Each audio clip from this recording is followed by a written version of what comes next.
On the morning of July 20th, 1944, a decorated German army officer boarded a plane in East Prussia, his briefcase containing the most consequential bomb in the history of the Second World War. By the time he landed in Berlin, he was convinced that Adolf Hitler was dead, that the Nazi regime was finished, and that a new Germany was about to be born from the wreckage of the Third Reich.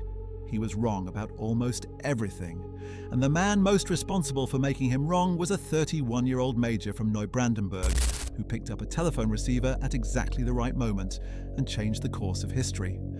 His name was Otto Ernst Remer. He was not a towering intellectual or a born idealist. He was a soldier, plain and committed, a man who had bled on the Eastern Front and carried his medals with quiet pride.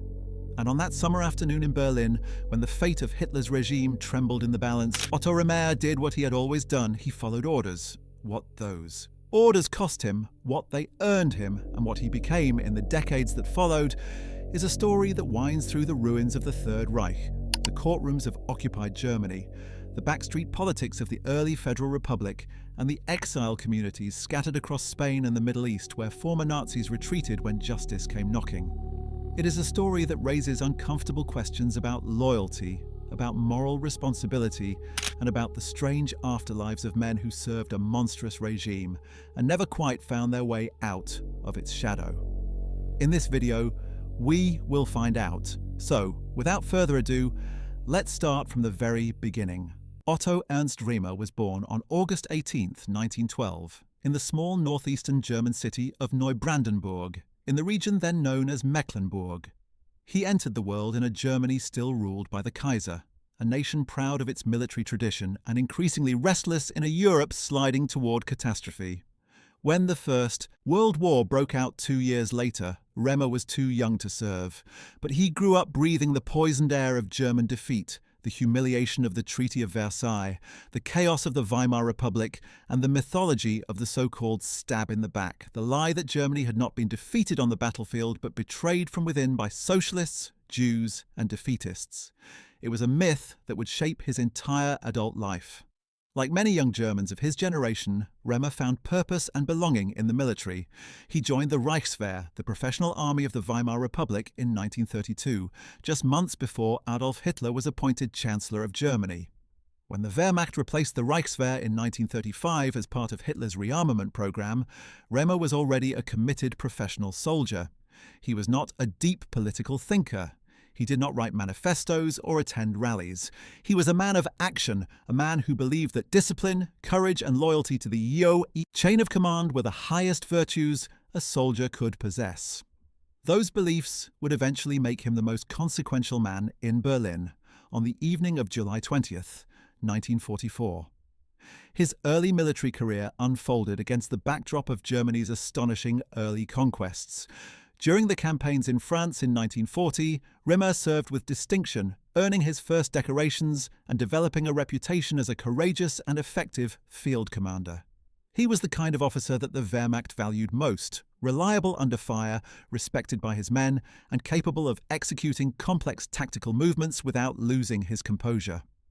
The opening years of the Eastern Front, where Germany launched Operation Barbarossa against the Soviet Union on June 22, 1941, tested every German soldier to the limit, and Remer proved himself repeatedly in the brutal fighting that consumed hundreds of thousands of lives in the vast expanses of Russia, Ukraine, and Belarus. By 1942, he was commanding at the battalion level, and his battlefield performance had earned him a remarkable collection of decorations. He received the Knight's Cross of the Iron Cross in 1942, awarded for personal bravery and outstanding military leadership. Later, in early 1944, he received the Oak Leaves to the Knight's Cross, placing him among an exclusive group of Germany's most decorated combat officers. These were not ceremonial honours. They were recognition of a man who had faced death repeatedly and consistently performed beyond expectations in some of the most savage fighting in human history. It was precisely because of this combat record and these prestigious decorations that Remer was assigned in early 1944 to the command of the Berlin Guard Battalion, known officially as the Wachtbataillon Berlin.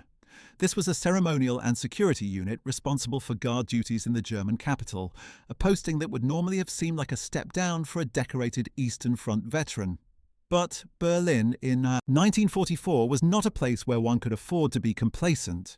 The Allied bombing campaigns were intensifying, Germany's fortunes on all fronts were deteriorating rapidly, and beneath the surface of the Nazi state, a network of conspirators was secretly planning the most audacious act of treason in the history of the German military.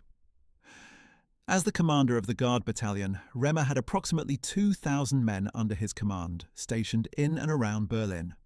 They were well armed, well trained, and positioned in the heart of the capital. In the plans of the July 20th conspirators, those soldiers were essential. Remer's battalion was to be the instrument with which the plotters would seize control of the German government after Hitler's assassination. The conspirators had mapped out every detail. They had modified an existing Wehrmacht emergency plan called Operation Valkyrie, and they had slotted Remer's men neatly into their scheme. What they had failed to account for was the man who commanded those men and what he would do when the moment of decision arrived. To understand why Otto Remer's role on July 20th, 1944 was so decisive, one must first understand the extraordinary network of men and women who had spent years risking everything to remove Adolf Hitler from power. The German resistance to National Socialism was not a single organization or a unified movement. It was a loose, shifting coalition of military officers, civil servants, diplomats, politicians, trade unionists, clergymen and intellectuals who shared a conviction that Hitler's regime was leading Germany toward catastrophe and that those with the power to act had an obligation to do so. Their motives were as varied as their backgrounds. Some were motivated by moral revulsion at Nazi atrocities. Some were driven by patriotic concern that Hitler's reckless military adventurism would destroy Germany. Some were conservative aristocrats who resented what they saw as the Nazi Party's vulgar disruption of traditional German order, and some combined all of these motivations in complex, sometimes contradictory ways. What united them, ultimately, was a willingness to risk their lives at a moment when the odds of success were vanishingly small and the consequences of failure were certain death. The military resistance was centered primarily in the Wehrmacht, and its roots stretched back to the earliest years of the Nazi regime. As early as 1938, senior German military officers had quietly discussed the possibility of overthrowing Hitler if he led Germany into a catastrophic war. General Ludwig Beck, the chief of the German General Staff, had resigned his position in August 1938 in protest at Hitler's planned invasion of Czechoslovakia, an act of moral courage almost without parallel in the senior ranks of the German military. Beck became the figurehead of the military resistance, the man whom the conspirators intended to install as provisional head of state after Hitler's removal. He was 64 years old in 1944, plagued by stomach cancer, and moving through the world with the quiet dignity of a man who had already decided that certain things were more important than his own survival. Ludwig Beck had been born on June 29, 1880, in Biebrich am Rhein, the son of a manufacturer with a distinguished middle-class background. He had pursued a military career with exceptional ability, rising steadily through the ranks of the Imperial German Army and later the Reichswehr. By the time Hitler appointed him Chief of the General Staff in 1935, Beck was widely regarded as one of the most intellectually gifted officers in the German Army, a man who combined deep strategic vision with a formidable grasp of military history and theory. His relationship with Hitler deteriorated sharply as the Führer's aggressive foreign policy ambitions became clear. Beck believed that a war against France and Britain would be catastrophic for Germany, and he argued repeatedly and passionately within the military hierarchy that the risks of Hitler's course were unacceptable. When those arguments proved futile, he chose resignation over complicity, a choice that defined the rest of his life. From 1938 onward, Beck was at the centre of every serious plot to remove Hitler, the respected, silver-haired general around whom disparate groups of conspirators could rally. He was not a man of action in the physical sense. He was a thinker, a planner, a moral authority. And on the evening of July 20th, 1944, when the coup collapsed around him in the headquarters of the Reserve Army on the Bendlerstrasse in Berlin, Ludwig Beck chose death over capture. Carl Friedrich Goerdeler was another towering figure in the civilian resistance, a man whose organizational energy and political vision had driven the conspiracy forward through years of frustration and setback. Born on July 31, 1884, in Schneidemühl in the province of West Prussia, Goerdeler had built a distinguished career as a municipal administrator, serving as Lord Mayor of Leipzig from 1930 to 1937. He was a conservative, a deeply religious Protestant, and a fierce opponent of both Nazism and communism. A man who believed in the rule of law, in Germany's responsibility to its European neighbours, and in the possibility of a negotiated peace that would preserve a democratic Germany within the community of nations. His long experience in government gave him the practical knowledge of administration that the conspirators desperately needed. He was the man they planned to make Reich Chancellor after Hitler's removal, the civilian face of a new German government that would negotiate peace with the Western Allies. But Goerdeler was also a man whose unshakable belief in his own judgment sometimes overrode his caution. He talked too freely, met too openly with too many people, and left too many paper trails in a country where the Gestapo was everywhere. By the summer of 1944, the noose was tightening around him. He had been placed under surveillance, and it was only a matter of time before the Gestapo moved to arrest him. The pressure to act before the conspiracy was betrayed was becoming unbearable.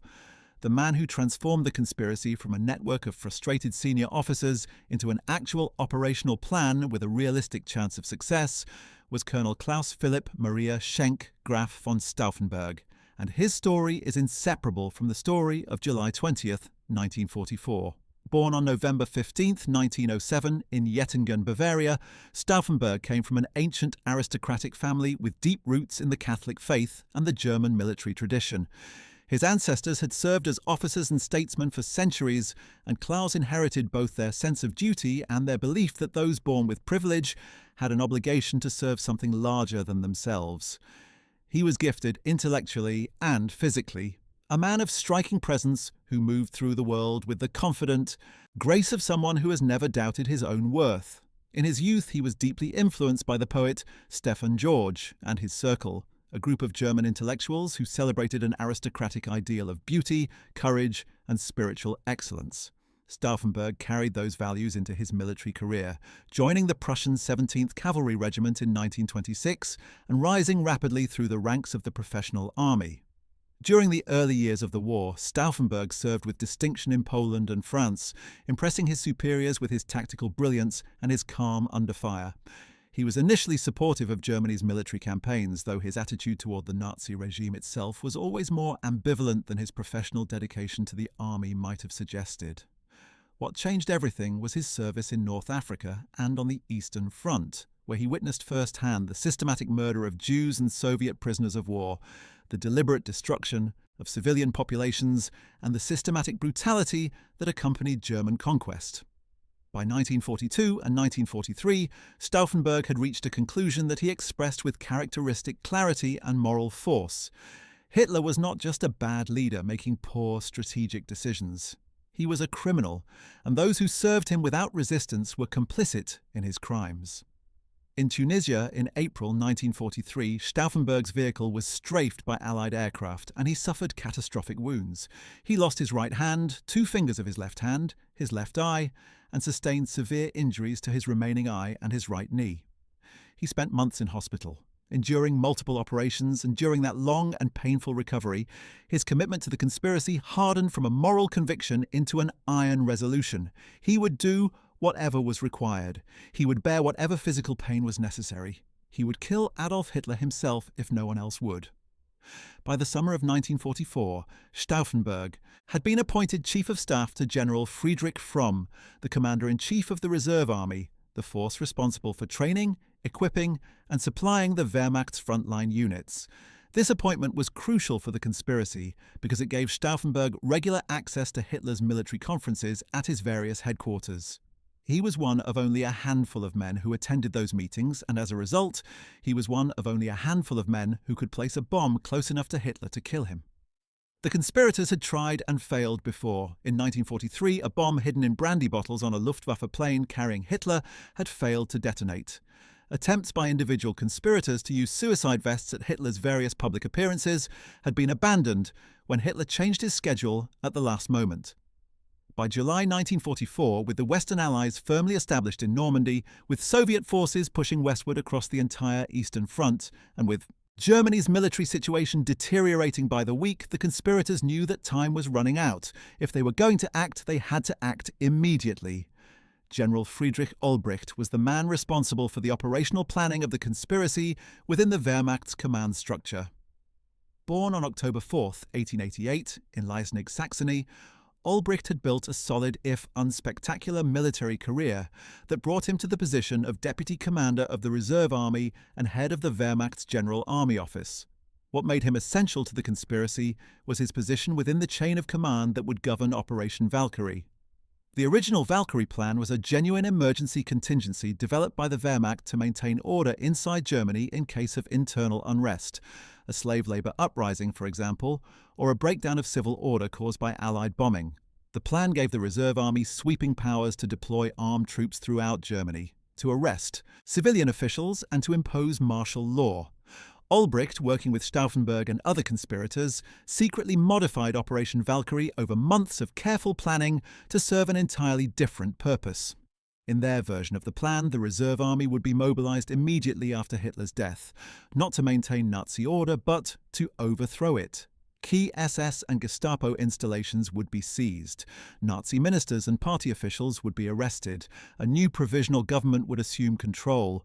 And the war, which the conspirators knew was already lost, could be brought to an end on terms that might spare Germany the total destruction that unconditional Allied victory would bring. The plan was brilliant in its audacity and its use of existing institutional structures. But it depended absolutely on one thing. Hitler had to be dead. Field Marshal Erwin von Witzleben was designated to become Supreme Commander of the Wehrmacht after the coup, the most senior military figure the conspirators had recruited to their cause. Born on December 4, 1881, in Breslau, Witzleben had served in the Imperial German Army during the First World War and risen steadily through the Reichswehr to become one of Germany's most senior commanders. During the early years of the Second World War, he had commanded Army Group D and served in various high-level positions, but his relationship with Hitler had deteriorated, and he had been relieved of active command in March 1942. From that point on, Witzleben, living in enforced retirement on his estate, had given himself fully to the conspiracy. He was a man of considerable personal courage and deep professional conviction, and his willingness to stake his life on the conspiracy lent it legitimacy and weight. The conspirators envisioned him standing before the cameras of a liberated German state, announcing Hitler's death and the beginning of a new chapter in German history. Instead, he would stand before Roland Freisler at the People's Court, humiliated and helpless, his belt and suspenders confiscated so that his trousers sagged pathetically around his waist as he tried to present his case. But that horror was still weeks away. On the morning of July 20th, 1944, Witzleben was waiting, like all the conspirators, for the word from East Prussia that the bomb had done its work. General Henning von Tresckow was perhaps the most morally uncompromising figure in the entire resistance, a man who had thought more deeply than almost anyone about the obligations of conscience in a criminal state, and who had arrived at conclusions of frightening clarity. Born on January 10, 1901, in Magdeburg into a military family, Tresckow had served in the First World War as a very young soldier and had built a distinguished interwar career that took him to the Potsdam Officers' Corps and later to the General Staff. He served on the Eastern Front as Chief of Staff to Army Group Center, where he was in a position to witness the systematic murder of Jews and Soviet civilians carried out by SS units behind the advancing German lines. Those experiences transformed his opposition to Hitler from a political disagreement into a moral absolute. Tresckow became the Eastern Front conspirators' most energetic and effective organizer, recruiting fellow officers, planning operations, and keeping the network alive through years in which it seemed perpetually on the verge of collapse. He had personally organized several earlier assassination attempts, most notably the 1943 brandy bottle bomb that failed to detonate on Hitler's plane. By July 1944, he was no longer directly involved in the operational planning, having been transferred to command the Second Army on the Eastern Front. But his influence permeated the entire conspiracy, and when July 20th came and went in failure, Tresckow faced his fate with a serenity that has become one of the most haunting episodes in the history of the German resistance. We will return to him shortly. General Erich Höppner was another key military figure who had committed himself fully to the conspiracy. Born on September 14, 1886, in Frankfurt an der Oder, Höppner had been one of Germany's most capable armoured commanders during the early war years, leading the 16th Panzer Group and later Panzer Group 4 during Operation Barbarossa. He had driven his tanks to within 30 kilometers of Moscow before the German offensive was halted by the brutal Russian winter and stubborn Soviet resistance. In December 1941, during the catastrophic German retreat from Moscow, Hübner had ordered his troops to withdraw to defensible positions without Hitler's permission, a decision that saved thousands of lives but that Hitler considered an act of insubordination that bordered on treason. Hitler dismissed him from his command, stripped him of his rank, and had him expelled from the Wehrmacht in a humiliating ceremony that denied him the right to wear his uniform. Hübner never forgot or forgave that humiliation, and it drove him into the arms of the conspirators. In the Valkyrie plan, Hübner was designated to replace General Friedrich Fromm as Commander-in-Chief of the Reserve Army if Fromm refused to cooperate. On July 20th, he donned his old uniform and went to the Bendlerstrasse to play his part in the coup. Instead, he found himself trapped in a building surrounded by men loyal to a man who was very much alive. The conspirators who gathered in the Bendler block on the Bendlerstrasse in Berlin on the afternoon of July 20th, 1944, were not dreamers or amateurs. They were professional soldiers and administrators of the highest caliber, men who had spent their careers mastering the art of planning and execution. And yet they were caught in a trap of their own uncertainty. Because the bomb had exploded, they had heard the reports, they believed Hitler was dead, but they could not get confirmation. The phone lines to Hitler's headquarters in East Prussia were still working. Contradictory information was flowing in from multiple directions. Some reports said Hitler was dead. Others said he had merely been injured. In the crucial hours between the explosion at the Wolf's Lair at 12:42 in the afternoon and the final collapse of the coup in the Bendler block near midnight, the conspirators in Berlin were effectively paralyzed by their inability to answer the one question on which everything else depended. Was the Führer dead? In Rastenburg, East Prussia, at the Wolf's Lair, Adolf Hitler's fortified headquarters complex buried deep in a forest, the morning of July 20th had begun, as thousands of similar mornings had begun before it. Officers arrived, maps were spread, reports were delivered, and the elaborate theatre of military briefings proceeded according to established routine. Klaus von Stauffenberg had arrived that morning with his adjutant, Werner von Haeften, having flown from Berlin. He carried his briefcase, inside which were 2 British-made plastic explosive charges connected to a time fuse. The original plan had been to use both charges, which together would have been almost certainly lethal to anyone in the briefing room. But fate intervened in the form of an interruption before Stauffenberg had finished arming the bombs. He managed to arm only one charge before he was called to the briefing. He placed the briefcase under the large oak conference table as close as he could get it to Hitler's position, then excused himself from the room on the pretext of a telephone call. He walked quickly to a point from which he could observe the briefing hut, waited for the explosion, and at 12:42 in the afternoon, the bomb went off with a thunderous blast that shattered the windows, blew out the walls, and sent a column of smoke and flame into the summer sky above East Prussia. Stauffenberg watched the devastation from a distance of perhaps 200 meters and concluded that no one inside the briefing hut could have survived. He and Haeften drove quickly to the airfield, bluffed their way past 3 security checkpoints in the confusion following the explosion, and were airborne within minutes, heading for Berlin. What Stauffenberg could not know was that the single charge, powerful as it was, had not killed Adolf Hitler. The officer standing next to Hitler had instinctively moved the briefcase further under the table, shifting it behind the solid oak table leg. That massive wooden support had absorbed much of the blast directed toward Hitler. The Führer had been hurled across the room, his hair set alight, his eardrums damaged, his arm burned, his trousers shredded. But he was alive. 4 other men in the briefing room were not so fortunate. Lieutenant General Rudolf Schmundt, Colonel Heinz Brandt, General Günther Korten, and court reporter Heinz Berger all died of their wounds in the hours and days following the explosion. But the man the bomb was meant for had survived, and within hours he was on the phone to Benito Mussolini, displaying his shredded uniform as a trophy of his miraculous survival. The Nazi propaganda machine was already spinning a narrative of providential protection. Germany's enemies had tried to murder the Führer and failed. Providence itself, it seemed, was on Hitler's side. It was into this chaotic, ambiguous situation that Otto Remer was thrust on the afternoon of July 20th, 1944. As the commander of the Berlin Guard Battalion, Remer had received orders that afternoon from the conspirators acting through the Reserve Army chain of command. Under Operation Valkyrie, as the conspirators had modified it, his unit was to seal off the government quarter of Berlin, arrest the propaganda minister Joseph Goebbels, and prevent any SS or Nazi party forces from interfering with the military takeover of the capital. These were extraordinary orders, and Remer, despite his instinct for obedience, was not entirely comfortable with them. He was a decorated combat soldier, not a political operative, and the orders he was receiving had an unusual quality, an urgency that seemed out of proportion to the explanation he had been given. The official story was that Hitler had been assassinated by the SS, and that the Wehrmacht was taking emergency measures to maintain order and prevent an SS takeover of the government. It was a plausible cover story, given that tension between the Wehrmacht and the SS was well known.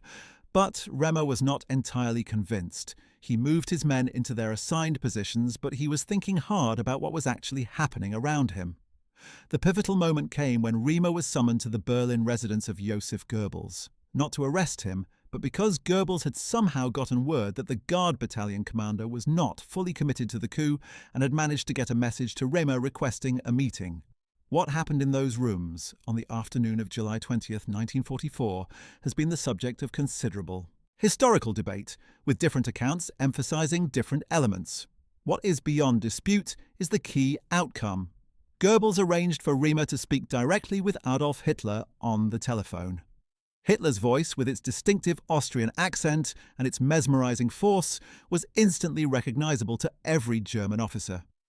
There could be no doubt that the man on the other end of the line was the Führer himself, which meant that the Führer was not dead, which meant that the entire premise of the conspiracy's mobilization of the reserve army was a lie. Hitler wasted no time. He promoted Remer on the spot from major to colonel, gave him direct authority over all military forces in Berlin, and ordered him to restore order and crush any resistance. It was one of the most consequential phone calls in the history of the Second World War. Remer now knew exactly where he stood, and he acted with the crisp efficiency of a man who has received clear orders from the highest authority he recognizes. He moved his forces to surround the Bendler Block, the reserve army headquarters where the conspirators had gathered. Throughout the building, officers who had been wavering in their support for the coup, watching the situation deteriorate with growing alarm, began switching sides. Some actively helped arrest the conspirators. Others simply withdrew to safe positions and waited.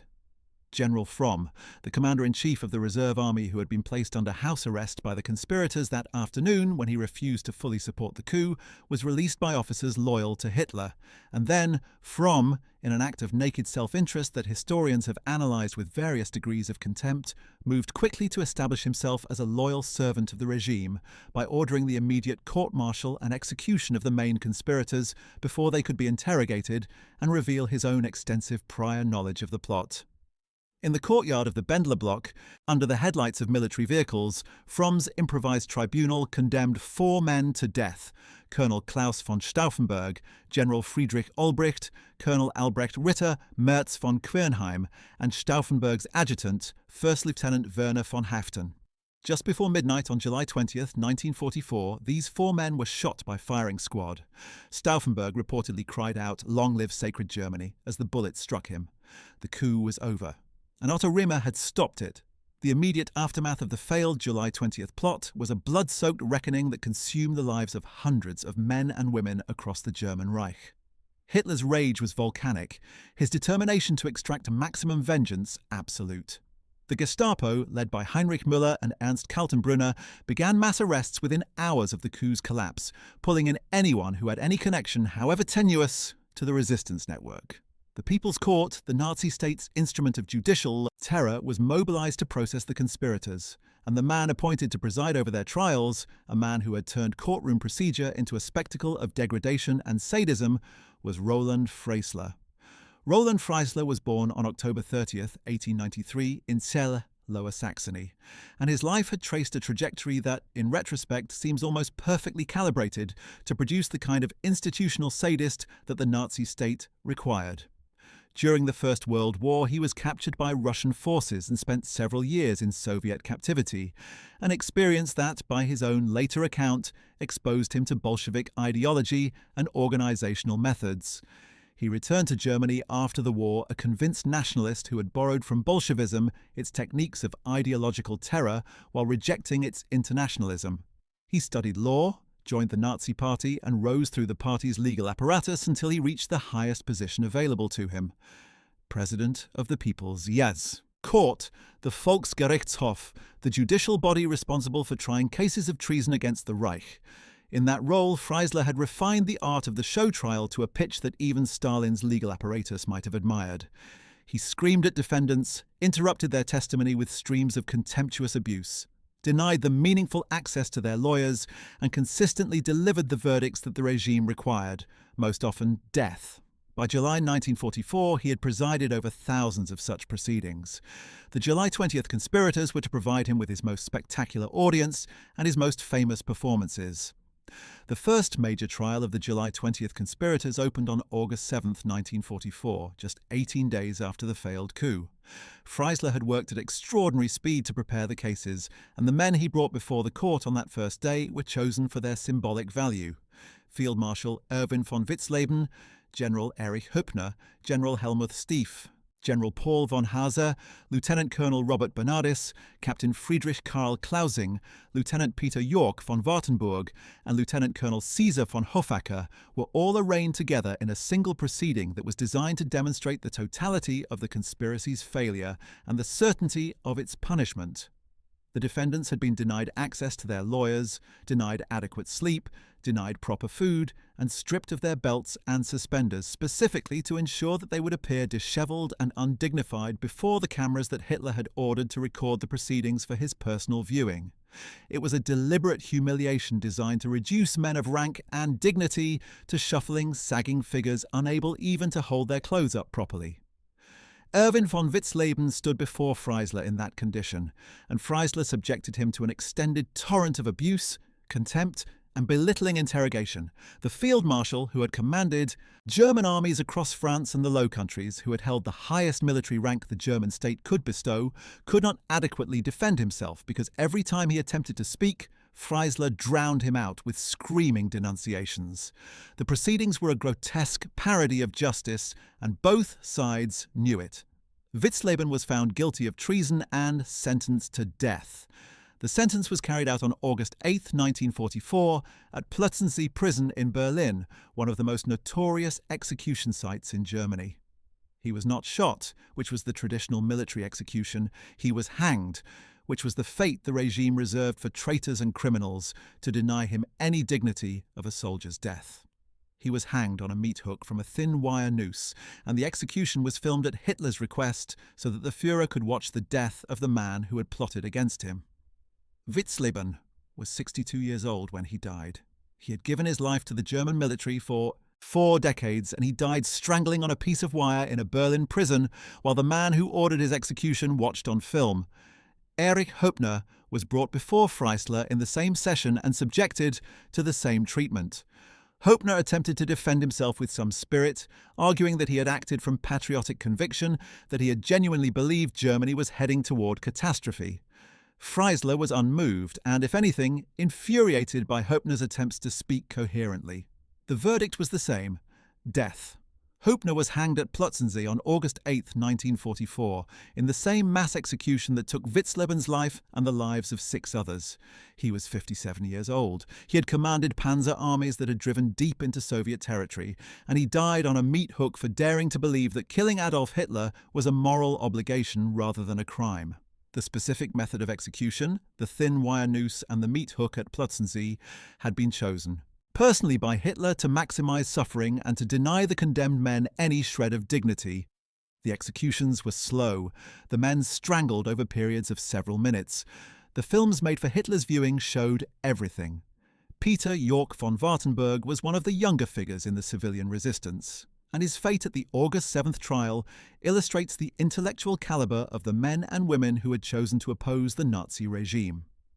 Born on November 13, 1904, in Klein-Oels in Silesia, Yorck came from the same ancient aristocratic background as Stauffenberg. He was a descendant of the famous Prussian field marshal Johann David Ludwig von Yorck, who had played a decisive role in the wars of liberation against Napoleon. Peter Yorck had studied law and worked in the Reich Price Commissioner's office, and through those connections he had become one of the central figures in the Kreisau Circle, a group of resistance intellectuals who gathered at the estate of Helmuth James von Moltke in Silesia to plan the political and social foundations of a post-Nazi Germany. The Kreisau Circle was remarkable for its diversity, bringing together conservatives and socialists, Catholics and Protestants, military officers and civilians, all united by the conviction that Hitler's Germany was a moral catastrophe that must be ended. York was the essential link between the Kreisau intellectuals and the military conspirators around Stauffenberg. He was present at crucial planning meetings. He helped coordinate the civilian and military branches of the conspiracy. And when Freisler brought him before the People's Court on August 7th, York spoke with a clarity that electrified even that degraded proceeding. He told the court that what united all the conspirators was their rejection of the Nazi state's claim that it had the right to demand total obedience from its citizens, regardless of the moral content of its orders. Freisler screamed at him and moved quickly to end that line of argument. Peter York von Wartenburg was hanged at Plötzensee on August 8, 1944. He was 39 years old. General Helmuth Stief had played a critical and somewhat ambiguous role in the conspiracy. Born on June 6, 1901, in Deutsch Eylau in West Prussia, Stief had risen to the position of chief of the organization department in the Army High Command, giving him access to Hitler's headquarters and, crucially, to the bomb material that the conspirators needed. Stief had provided the plastic explosive used in the July 20th attempt, and there had been earlier discussions about whether he himself might place the bomb at one of Hitler's conferences. He had ultimately drawn back from that role, but his material contribution to the plot was undeniable. When Freisler confronted him with the evidence, Stief attempted to minimize his role, claiming that he had been manipulated and that his involvement had been less knowing than it appeared. Freisler was not persuaded. Stief was found guilty and sentenced to death. He was hanged at Plötzensee on August 8, 1944. At 43 years of age, one of the 8 men executed together on that single, terrible day. General Paul von Hasse, the military commander of Berlin, had played an important operational role in the coup attempt, having been drawn into the conspiracy through his connections with the military resistance network.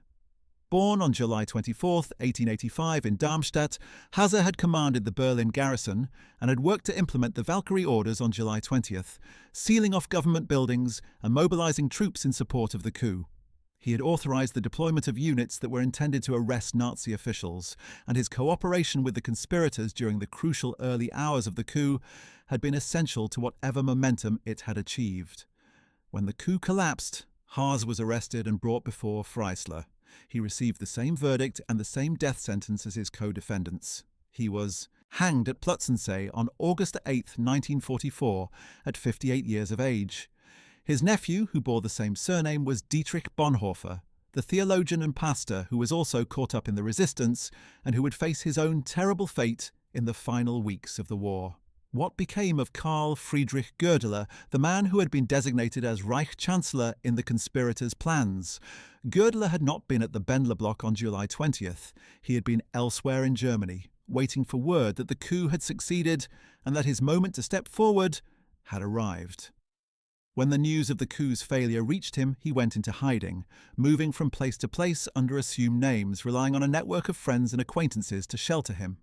But the Gestapo's manhunt was thorough, and within 3 weeks, on August 12, 1944, Goerdeler was recognized and betrayed by a woman in a small East Prussian town.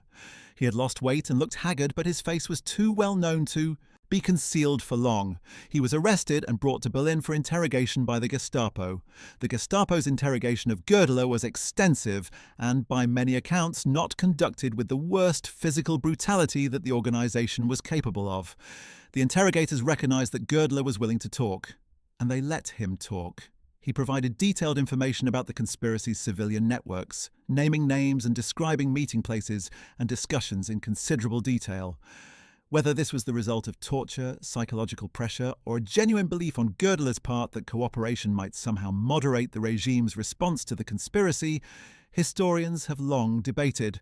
What is clear is that Goerdeler's testimony provided the Gestapo with invaluable intelligence about the resistance networks that had survived July 20th. He also wrote extensive memoranda while in custody, reflecting on the conspiracy, on German politics, and on his own actions, documents that provide an extraordinary window into the mind of a man facing death. He was tried before Freisler at the People's Court in September 1944 and was unsurprisingly found guilty of treason and sentenced to death. But his execution was repeatedly postponed, possibly because the Gestapo wanted to continue extracting information from him, possibly because some SS figures believed that Goerdeler might be useful as a back channel to the Western Allies in peace negotiations. He was held in various prisons through the autumn and winter of 1944 and into early 1945. Finally, on February 2, 1945, as Germany crumbled under the combined pressure of Allied advances from east and west, Karl Friedrich Goerdeler was hanged at Plötzensee prison. He was 60 years old. General Karl Heinrich von Stülpnagel had been the military commander in France when the July 20th coup attempt took place, and his story offers one of the most dramatic and agonizing episodes of the entire aftermath. Born on January 2, 1886, in Darmstadt, Stülpnagel had served in both World Wars and had reached his position as military commander in France in 1942. In France, he was one of the most enthusiastic and effective implementers of the coup. When word reached Paris that the bomb had exploded, Stülpnagel did not hesitate. Acting on the Valkyrie orders, he had approximately 1,200 SS and Gestapo personnel in France arrested, a stunning demonstration of what the coup could achieve if Hitler was actually dead. For a few hours on July 20th, 1944, Paris was effectively under military control, the SS temporarily neutralized, the conspiracy's plan working exactly as intended. But when word arrived that Hitler was alive, the situation reversed catastrophically. Stülpnagel was ordered back to Berlin. Knowing what awaited him, he attempted suicide on the drive back, shooting himself in the head with his sidearm. The bullet destroyed his eyes but did not kill him. He was found alive in the Meuse. Canal, blind, suffering catastrophic wounds, and screaming Rommel's name, which would later create enormous problems for Field Marshal Erwin Rommel. Stülpnagel was taken to hospital, stabilized enough to withstand interrogation, and then subjected to interrogation while blind and in agony. He was tried by Freisler at the People's Court on August 30th, 1944, and found guilty of treason. He was hanged that same day at Plötzensee. He was 58 years old. Could Stülpnagel have done things differently? Could any of them have chosen different paths at different moments? These are questions that have occupied historians and philosophers for generations, and they resist easy answers. The men and women of the German resistance were acting in circumstances of almost unimaginable difficulty, under a totalitarian regime that demanded absolute loyalty and punished dissent with death. That so many of them chose to act at all, knowing the risks, knowing the odds against success, knowing what failure would mean for themselves and their families, speaks to a moral courage that transcends any easy judgment about the quality of their execution or the completeness of their opposition to Nazi crimes. Helmuth James Graf von Moltke was in some ways the intellectual soul of the resistance, even though he consistently argued that the conspirators were wrong to focus on assassination and coup planning. Born on March 11, 1907, in Kreisau in Silesia, Moltke was a great-great-nephew of the famous Field Marshal Helmuth von Moltke, who had masterminded Prussia's victories in the wars of the 1860s and 1870s. Helmuth James von Moltke had studied law in Germany and England, and his cosmopolitan education had given him a perspective on European affairs that was unusual in the militarized Germany of the 1930s. He worked in the Wehrmacht's legal department, the Abwehr, where he used his position to save lives where he could, warning threatened individuals of impending Gestapo action, arguing within the bureaucracy against particularly brutal measures, and using his legal expertise to obstruct the worst excesses of the occupation regime. He was the central organizer of the Kreisau Circle, which met at his Silesian estate in 3 major conferences in 1942 and 1943, working out detailed plans for the social, political, economic and religious foundations of a post-Nazi Germany.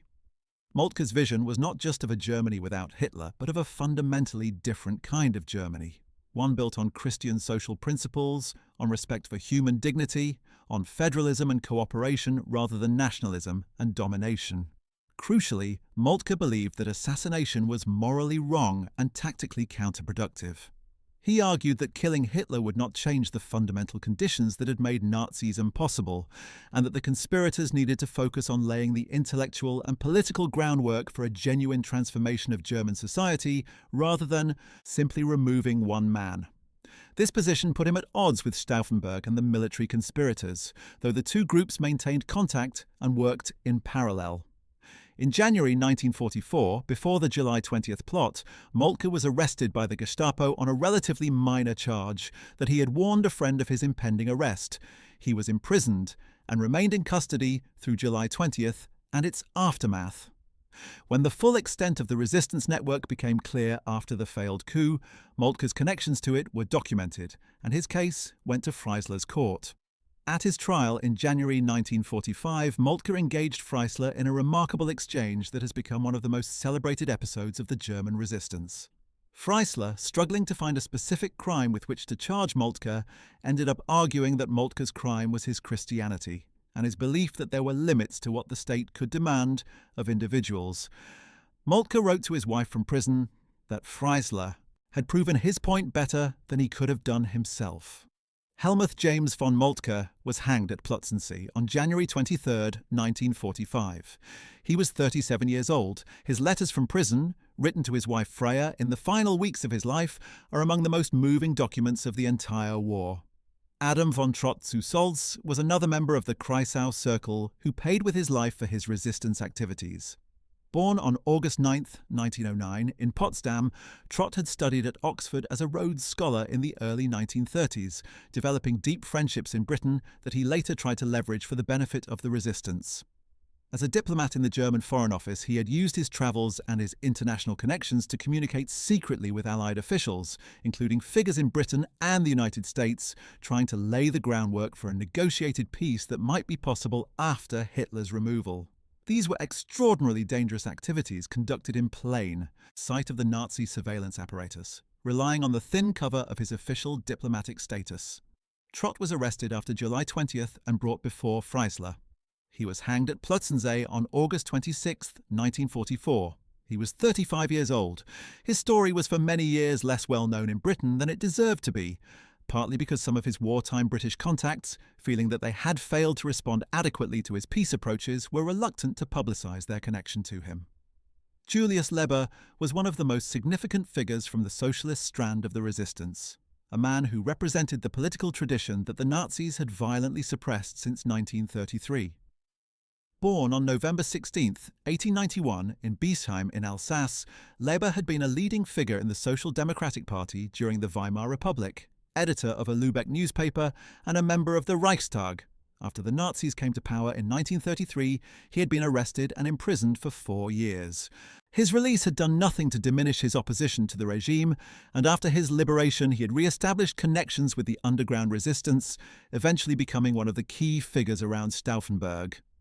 The two men had met and developed a deep mutual respect, and Stauffenberg had designated Leber as his preferred choice for interior minister in the post-coup government. But Leber's underground activities had attracted Gestapo attention, and he was arrested in early July 1944, weeks before the coup attempt, after meeting with Communist Party contacts who had been infiltrated by Gestapo informers. His arrest added to the pressure on Stauffenberg and the other conspirators to act quickly before the entire network unravelled. Leber remained in Gestapo custody through July 20th and its aftermath, tortured for information. He was tried before Freisler and found guilty of treason. He was hanged at Plötzensee on January 5, 1945.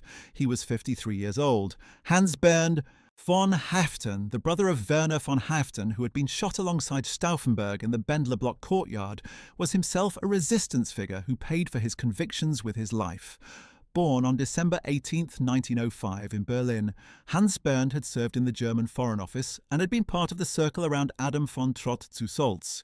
He shared his brother's conviction that the Nazi regime was a moral catastrophe, and he had contributed to the resistance's planning, particularly its efforts to establish contacts with potential Allied interlocutors. He was arrested after July 20th and brought before Freisler, who treated his case with the same contemptuous fury that he directed at all the conspirators. Hans Bernd von Haeften was hanged at Plötzensee on August 15, 1944. He was 38 years old. His brother Werner, who had died in the Bendler Block courtyard alongside Stauffenberg, had been 29. 2 brothers, 2 deaths, 1 family destroyed in service of a cause that had failed. The fate of Admiral Wilhelm Canaris is one of the most complex and darkly fascinating stories to emerge from the wreckage of the July 20th conspiracy. Canaris had served as the head of the Abwehr, Germany's military intelligence service, from 1935 until February 1944, when the Abwehr was absorbed into the SS intelligence service, the SD, and Canaris was effectively sidelined.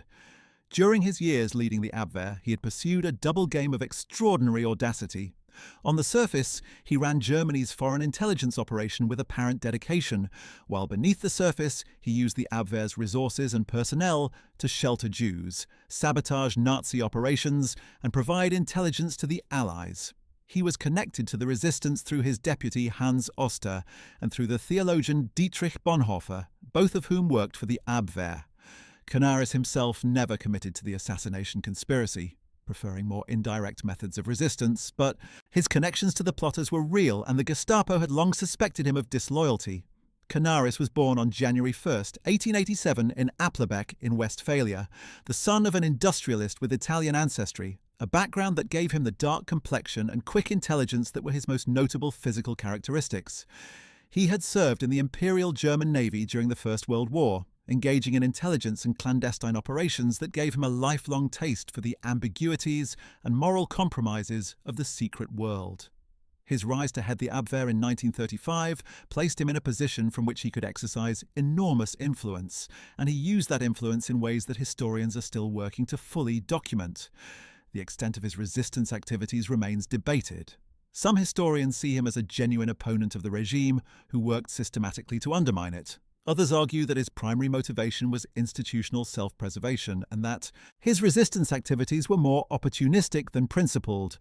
What is beyond doubt is that he was deeply uncomfortable with the murderous excesses of the Nazi regime and that he used his position to mitigate them where he could. After February 1944, when he lost his post at the Abwehr, Canaris was under increased Gestapo surveillance. He was placed under house arrest in July 1944, following the failed coup, though not immediately linked to the conspirators.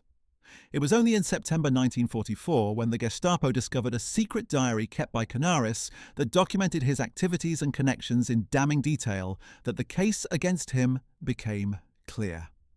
He was arrested and moved through a series of prisons before ending up at Flossenbürg concentration camp. In the final days of the war, as Allied forces closed in on Germany from all sides, SS Reichsführer Heinrich Himmler ordered the execution of the remaining resistance prisoners held in Nazi camps, apparently motivated by a desire to eliminate witnesses and loose ends. On April 9, 1945, just 4 weeks before Germany's final surrender, Wilhelm Canaris was stripped naked, led to a makeshift gallows in the prison yard at Flossenbürg, and hanged. He was 58 years old. Germany's defeat was already certain. The war had only days left to run.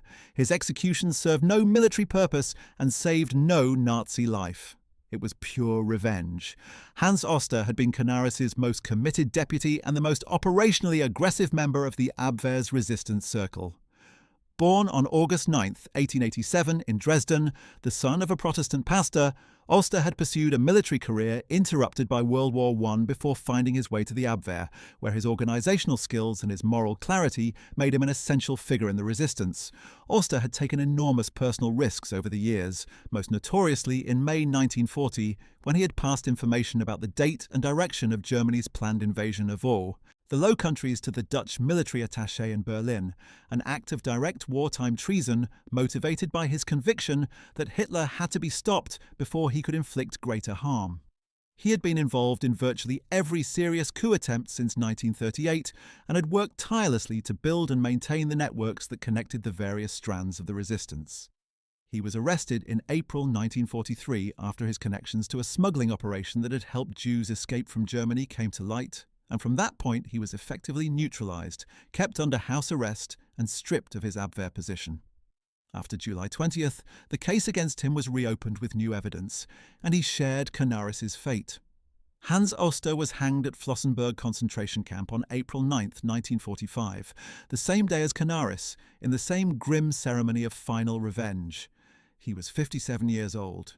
Dietrich Bonhoeffer was neither a military officer nor a career civil servant. He was a Lutheran pastor, and theologian, one of the most gifted Christian thinkers of the 20th century, and his presence in the resistance and his death in its aftermath have given the July 20th conspiracy a spiritual and moral dimension that no other single figure could have provided. Born on February 4, 1906 in Breslau, the son of a prominent psychiatrist, Bonhoeffer had displayed remarkable intellectual gifts from childhood and had pursued a theological education that took him to Berlin, Tübingen and New York, where he studied at Union Theological Seminary. His encounter with the Black Church in Harlem during his New York years had a profound effect on his understanding of what Christian faith demanded in the face of social injustice and oppression. He returned to Germany as the Nazis were consolidating their power, and from the beginning he was one of the most articulate voices in the confessing church movement that opposed the German Christians, a pro-Nazi faction that sought to align the Protestant churches with National Socialist ideology. His refusal to accommodate the regime, his public criticism of its treatment of Jews, and his theological insistence that the church must speak for those who had no voice placed him on a collision course with the Nazi state from the early days of the dictatorship. Bonhoeffer had been offered the opportunity to escape the coming catastrophe. In June 1939, he travelled to the United States at the invitation of American theological colleagues who feared for his safety and who offered him a position in New York. He spent only a few weeks there before returning to Germany, writing to a friend that he had made a mistake in coming and that he needed to share his country's fate if he was to have any standing in its reconstruction after the war. That decision to return brought him eventually to the Abwehr, where Oster and Canaris recruited him to help with the resistance's external contacts, using his international connections in the ecumenical movement to communicate with Allied church leaders about the resistance's existence and its hopes. He was arrested in April 1943 along with other Abwehr resistance figures and held in Tegel prison in Berlin, where, despite his circumstances, he continued to write with extraordinary productivity and spiritual depth. The letters and papers he produced in prison, smuggled out to his friend and biographer Eberhard Bethger, have become classics of Christian literature. His reflections on what it means to be a Christian in a secular world, on the cost of discipleship, on resistance to evil powers, speak with undiminished force to every subsequent generation. He was transferred from Tegel to Gestapo headquarters, then to Buchenwald, then finally to Flossenbürg. He was hanged on April 9, 1945, the same morning that Canaris and Oster died. Witnesses described him as calm and composed in his final hours, conducting a brief worship service for the other prisoners before being led to execution. He was 39 years old. The war ended in Europe less than a month later. His executioners had 1 month left to live as free men. Fabian von Schlabrendorff's story contains one of the most remarkable elements of the entire July 20th aftermath, a moment that reads almost like divine intervention in an otherwise relentlessly tragic narrative. Born on July 1, 1907, in Halle, Schlabrendorff had studied law and had become involved in the resistance through his connections with Henning von Tresckow, whose adjutant he served on the Eastern Front. He had personally carried the brandy bottle bomb onto Hitler's plane in March 1943, the bomb that failed to detonate, and had then coolly retrieved it before its non-detonation was discovered. He was arrested after July 20th and subjected to Gestapo torture of exceptional brutality, including the use of devices that crushed his fingers and a torture chair designed to inflict maximum pain. Despite this treatment, Schlabrendorff revealed remarkably little that the Gestapo did not already know, a feat of endurance that stands as one of the most remarkable individual acts of the entire resistance. He was eventually brought before Friesler's People's Court for trial, and then fate intervened in a way that no one could have scripted. On February 3, 1945, while Schlabrendorff's trial was in progress, American bombers raided Berlin. A bomb struck the People's Court building. Roland Freisler was killed, struck by falling debris while clutching Schlabrendorff's case file to his chest. Schlabrendorff survived. He was eventually freed by Allied forces in May 1945, one of the very few conspirators to survive the Gestapo's long pursuit. He went on to live a full life, became a judge on West Germany's Federal Constitutional Court, and published his memoirs of the resistance, which remain a primary source for historians of the period. He died in 1980 at the age of 72. His survival, in the context of so much death, carries a weight that is difficult to explain in purely rational terms. Henning von Tresckow had known long before July 20th that the conspiracy might fail, and he had thought carefully about what failure would mean, not just for him personally, but for the moral history of the German resistance. When word reached his position on the Eastern Front on July 21st that the coup had collapsed and that the Gestapo was beginning its pursuit of all those connected to the plot, Tresco gathered his adjutant, Schlabrendorff's colleague Hans Ulrich von Oertzen, and spoke to him with a clarity that has become one of the most quoted statements of the entire resistance. He said, in words that Schlabrendorff later recorded from memory, that the assassination attempt had to be made regardless of success, because what mattered was no longer its practical result, but the demonstration to the world and before history that the German resistance had dared to take the decisive step. When all else fails, it still holds true that this had to be done. He then went into no man's land near the front lines and detonated a grenade against his own chest, killing himself before the Gestapo could reach him. He was 43 years old. His actions spared him torture and the People's Court, but it also spared the Gestapo the benefit of interrogating one of the conspiracy's most knowledgeable members. His suicide was, in its way, one final act of resistance. The wider circle of the resistance extended far beyond the military officers and civilian politicians who have occupied most of this story. Hundreds of individuals, some directly involved in the conspiracy, and others connected to it by personal relationships or shared political values, were swept up in the Gestapo's massive post-July 20th investigation. Wives and families of the conspirators were arrested under the Nazi principle of Sippenhaft, collective family responsibility for the crimes of an individual member. The wives and children of Stauffenberg, Beck, Goerdeler, and many others were imprisoned or sent to concentration camps. Children were separated from their parents and given to state institutions or to strangers. The principle was deeply rooted in Nazi ideology. Not just the individual, but the family, the bloodline, bore collective guilt. Klaus von Stauffenberg's wife Nina was arrested shortly after her husband's execution and imprisoned, though she survived the war, ultimately liberated by American forces in Italy. She lived until 2006, dying at the age of 92, long enough to see her husband recognized as one of Germany's greatest heroes, his memory honored at the very building where he had been shot. What became of General Friedrich Fromm, the man who had played such an ambiguous role on July 20th, ordering the summary execution of Stauffenberg and his colleagues in an apparent attempt to silence them before they could reveal his prior knowledge of the conspiracy? Fromm's calculation was transparent to the investigators who came after him. If the main conspirators were dead, they could not testify that Fromm had known about the plot and failed to report it. But the calculation failed. Other witnesses survived, other documents existed, and the Gestapo was thorough. Fromm was arrested within days of the coup's failure, charged not with complicity in the conspiracy, but with cowardice for failing to actively resist it when he first became aware of it on July 20th. He was tried by a military court, found guilty, and sentenced to death. He was executed by firing squad on March 19th, 1945, at Brandenburg an der Havel. He was 55 years old. The man who had tried to save himself by executing his colleagues ended up executed himself. A grim footnote to a story full of grim footnotes. The question that haunts every account of the July 20th conspiracy is what might have happened if it had succeeded. It is a question without a definitive answer because history does not offer the luxury of controlled experiments. But the conspirators had thought carefully about what they intended to do after Hitler's death, and the documents they left behind give us at least a partial picture of the Germany they hoped to build. They intended to negotiate an end to the war, accepting Germany's defeat but seeking terms that might preserve a functional German state, rather than the total destruction that unconditional surrender would bring. They planned a provisional government that would be broadly representative, including both conservatives and social democrats, Christian and secular figures, military officers, and civilian administrators. They intended to prosecute those responsible for the worst Nazi crimes, though the mechanism for doing so would have been German courts rather than Allied tribunals. They envisioned a federal Germany with strong regional governments, a country reintegrated into the community of European nations on terms of equality rather than humiliation. Whether any of this was achievable, whether the Western Allies would have accepted a negotiated settlement, whether the Soviet Union would have halted its advance short of Berlin, whether the German military could have imposed a ceasefire on its own troops after a coup is all impossible to know.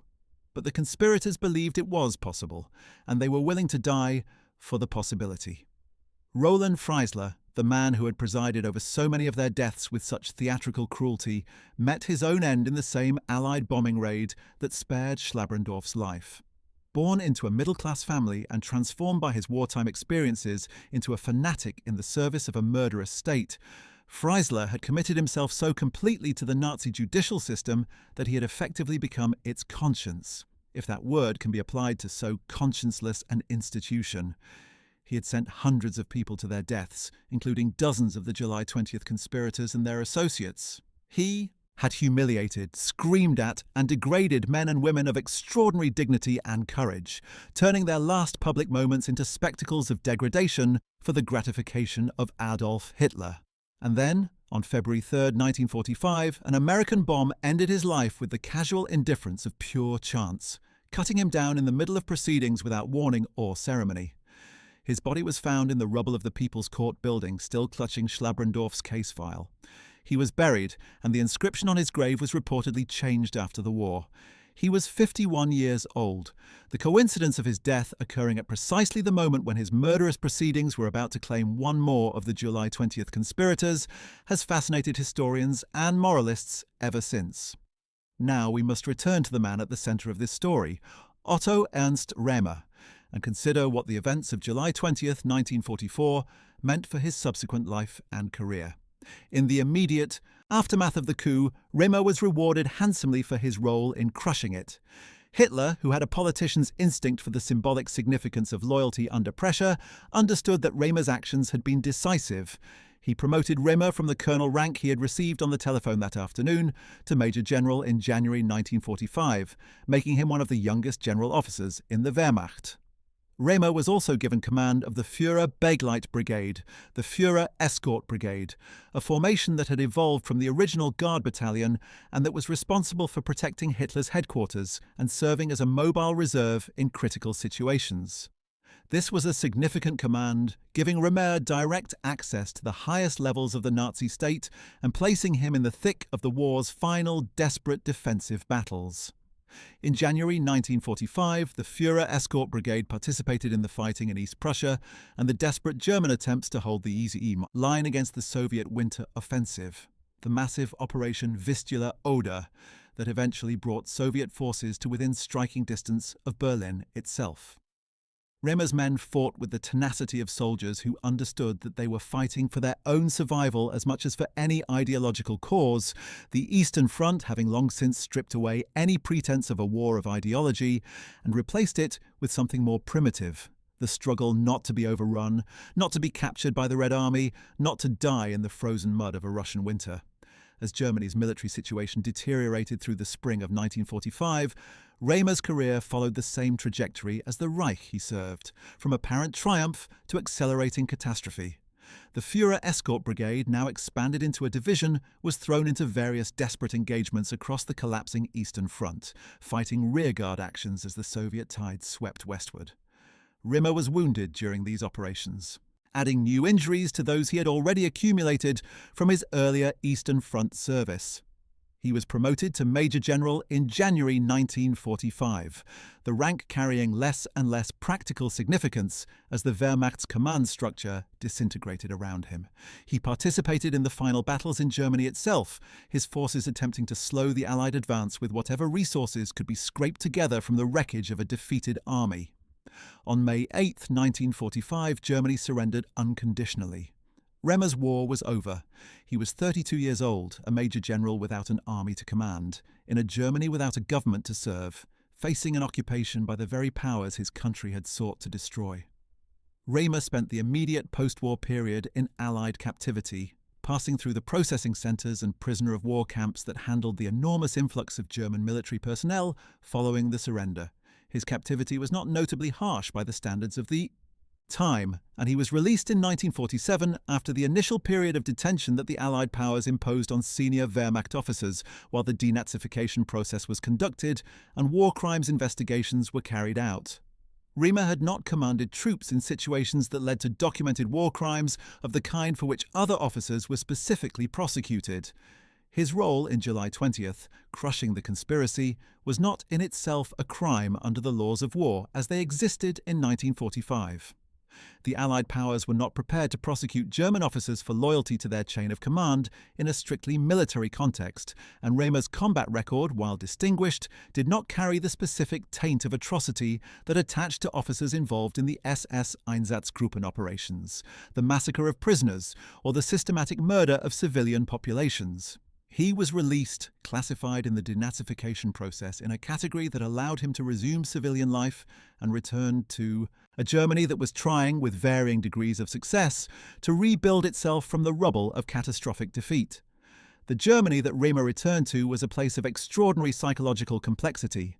Millions of Germans were dealing with the shock of defeat, the revelation of the full extent of the Holocaust, the physical destruction of their cities and infrastructure, and the humiliating reality of occupation by foreign powers. The denazification process attempted to sort the population into categories based on their degree of involvement with the Nazi regime, but it was an imperfect instrument, both too broad in some respects and too narrow in others, catching ordinary followers of the regime while sometimes missing those who had committed genuine crimes. Former members of the Nazi Party and the SS were in principle excluded from public employment and certain professions, but the practical difficulties of implementing these exclusions in a society where a very large percentage of the adult population had had some connection to the regime meant that the exclusions were applied inconsistently and often temporarily.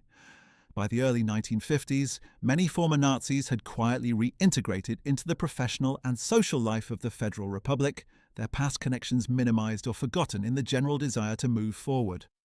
Remer could have followed that path.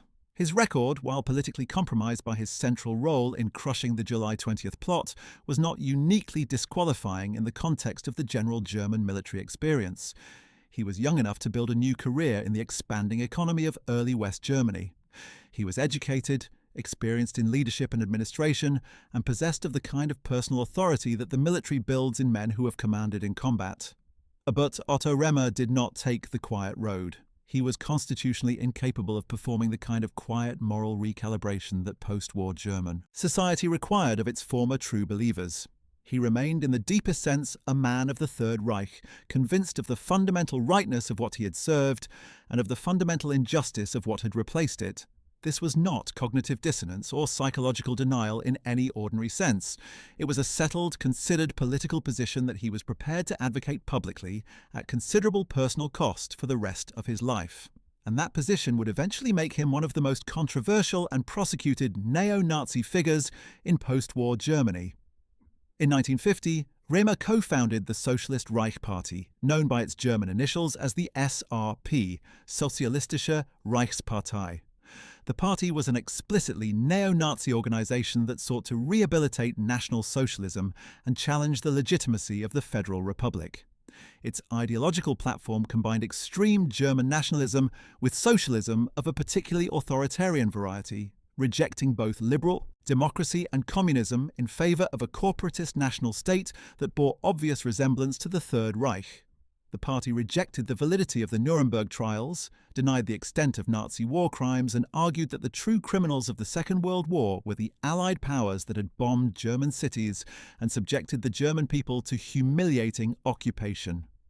Remer was one of the party's most energetic and visible figures, traveling across West Germany to address meetings, give speeches, and recruit new members. He was a natural platform speaker, possessed of the kind of physical presence and military bearing that carried authority with audiences, particularly audiences of former Wehrmacht veterans who were struggling to make sense of their wartime experience and their post-war marginalization. The SRP achieved some initial electoral success that alarmed the federal government and the Allied occupation powers.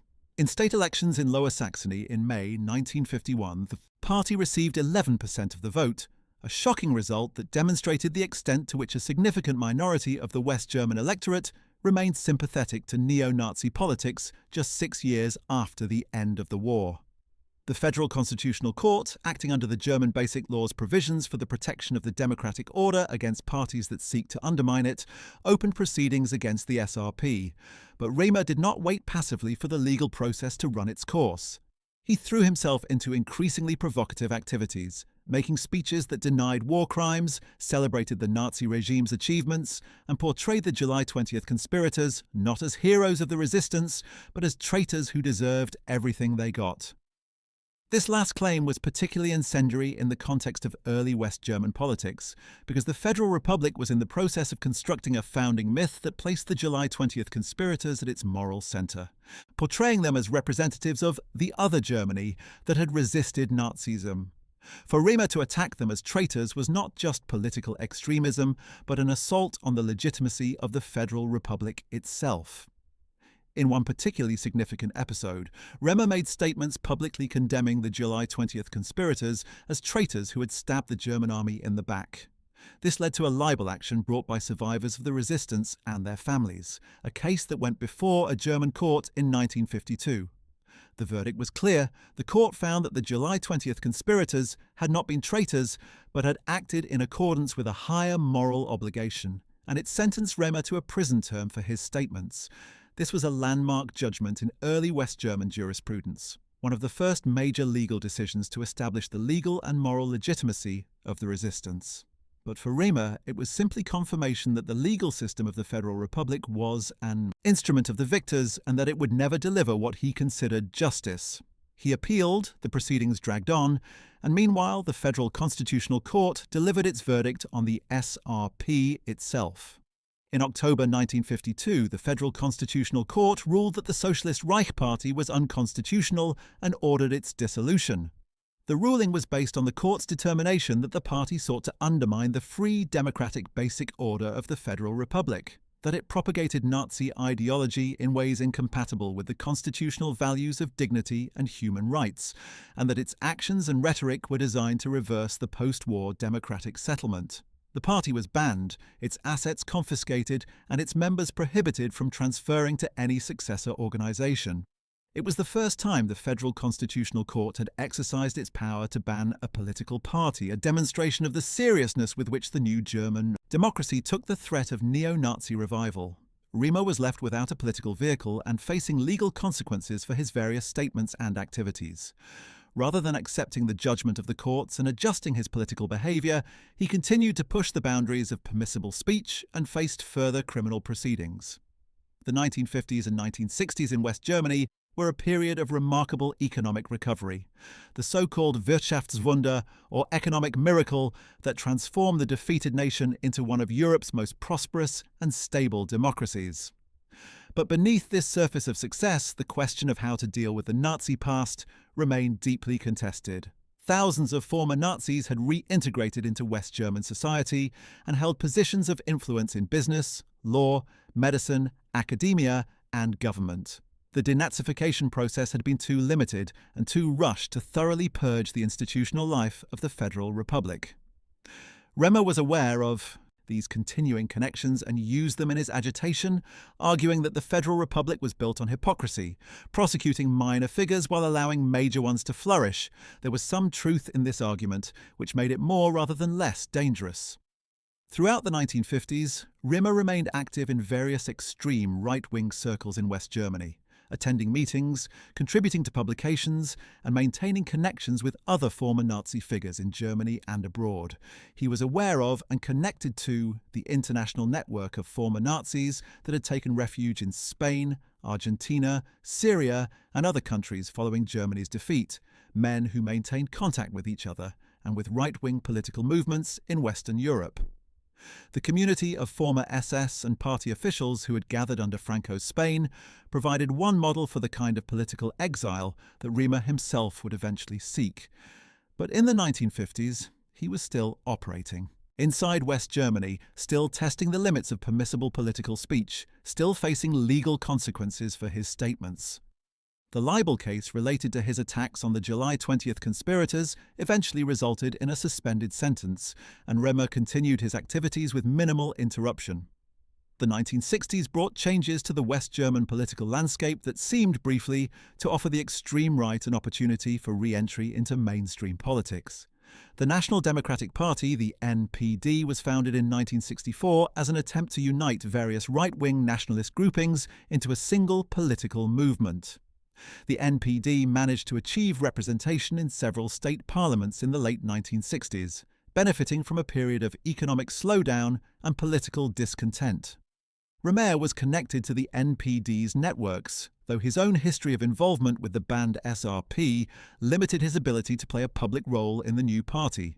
The NPD's electoral success proved short-lived, and it failed to cross the 5% threshold required for representation in the federal parliament. By the 1970s, the extreme right in West Germany was once again marginalized, its potential base of former Nazis aging, dying off, and being replaced by younger voters who had no personal connection to the Third Reich and who were increasingly influenced by the left-wing student movements of 1968 and their associated cultural transformation of German society. It was during this period that Remer shifted more of his attention toward Holocaust denial as a political strategy for rehabilitating National Socialism. The argument that the Holocaust had not happened, or had not happened in the way that the historical record showed, was gaining traction in certain extreme right-wing circles in Europe and North America during the 1970s, promoted by figures like the British writer David Irving and the French academic Robert Faurisson. For neo-Nazis like Remer, Holocaust denial served a crucial ideological function. If the Holocaust could be shown not to have occurred, then the fundamental moral case against National Socialism was undermined. The regime's crimes, the crimes that had been established at Nuremberg and that formed the foundation of the international order that had replaced the Third Reich, would be revealed as Allied fabrications, and the entire post-war settlement could be challenged as illegitimate. Remer threw himself into the promotion of Holocaust denial literature with considerable energy, distributing pamphlets and articles that challenged the historical record of the genocide. These activities put him increasingly at odds with West German law, which criminalizes Holocaust denial under the principle that denying the established facts of the genocide constitutes both a crime against the memory of the victims and an incitement to hatred of the Jewish community. The legal consequences that finally caught up with Remer in a decisive way came in the early 1990s. By this point, he had been distributing Holocaust denial material for years, working through a small publishing network that produced and circulated pamphlets and articles questioning the historical record of the Nazi genocide. The specific material that triggered his prosecution included literature that denied the existence and use of gas chambers at Auschwitz and other extermination camps, claiming that they had been invented as Allied propaganda tools. German prosecutors brought charges against Remer under paragraph 130 of the German Criminal Code, which criminalizes incitement to hatred and Volksverhetzung, the incitement of the population, particularly when directed against racial or ethnic minorities. In 1992, a court in Munich convicted Remer of incitement for his Holocaust denial activities and sentenced him to 22 months in prison. The conviction was upheld on appeal in 1993. Remer, now in his early 80s, was determined not to serve the sentence. He had already obtained a Spanish residency permit and had connections in the expatriate community of former Nazis and right-wing extremists that had gathered on Spain's Costa del Sol over the decades. In 1993, rather than surrender himself to German authorities to begin serving his prison sentence, Otto Remer left Germany for Spain and did not return. He settled in Marbella on Spain's southern coast, a town that had become something of a magnet for wealthy Europeans seeking a comfortable life in the sun. The community of former Nazis and right-wing extremists that had gathered in various parts of Spain during the post-war decades had by the 1990s mostly died out or dispersed, but Remer found in the expatriate community of Marbella a comfortable environment in which to spend his final years. Spain did not extradite its residents for the kinds of political speech offences for which Germany had convicted Remer, and the Spanish authorities showed no interest in pursuing the aging German general on Germany's behalf. Remer was in poor health by this point, the accumulated effects of his wartime wounds, his 8 decades of life, and whatever combination of choices and circumstances had produced the specific deterioration of old age that he was experiencing. He continued, even from Marbella, to maintain contact with extreme right-wing networks in Germany and elsewhere, giving interviews to sympathetic publications and corresponding with neo-Nazi organizations. His views had not softened with age. He remained to the end of his life convinced that Adolf Hitler had been a great leader betrayed by weak and treasonous subordinates, that the Holocaust was a lie invented by Germany's enemies, and that the July 20th conspirators were traitors who had deserved their fate. Otto Ernst Remer died in Marbella, Spain on October 4, 1997. He was 85 years old. He had outlived most of the men with whom he had served during the war, outlived the Federal Republics, first generation of politicians who had confronted neo-Nazism, and outlived many of the survivors of the resistance whose memories and testimony had done so much to establish the historical record that he spent the second half of his life denying. His death attracted relatively little attention in Germany. He was not a figure whose passing inspired reflection or commemoration in the mainstream press, though extreme right-wing publications in Germany and abroad noted his death with expressions of admiration and loss. He was buried in Spain, far from the German soil that had defined every major aspect of his life. The legacy of Otto Remer is deeply uncomfortable to contemplate, and any honest assessment must begin with that discomfort rather than trying to smooth it away. On the one hand, his role on July 20, 1944, was genuinely pivotal. Historical counterfactuals are always speculative, but it is reasonable to argue that without Remer's decisive intervention, the coup might have succeeded, at least temporarily, and that a temporary success might have been enough to change the course of events in ways that would have spared hundreds of thousands of additional lives. The final 9 months of the war in Europe, from July 1944 to May 1945, were among the most catastrophically destructive of the entire conflict. The death camps continued their operations. The fighting in France, Italy, the Netherlands and Germany itself consumed enormous numbers of lives on both sides. The Soviet advance through Eastern Europe came at a cost measured in millions. If the coup had succeeded, if Germany had moved toward a negotiated surrender in the summer of 1944, all of this might have been avoided or substantially reduced. Remer's action in this analysis contributed directly to prolonging one of history's greatest catastrophes. On the other hand, Remer cannot be held responsible for what he did not know. He was a soldier acting on the clearest possible authority, the voice of his supreme commander on the phone ordering him to restore order. He was not a conspirator or a planner. He was a man in a crisis, making an instant decision based on his training, his values, and the information available to him. That the information and the values were products of a criminal state does not in itself make his specific action that afternoon uniquely culpable.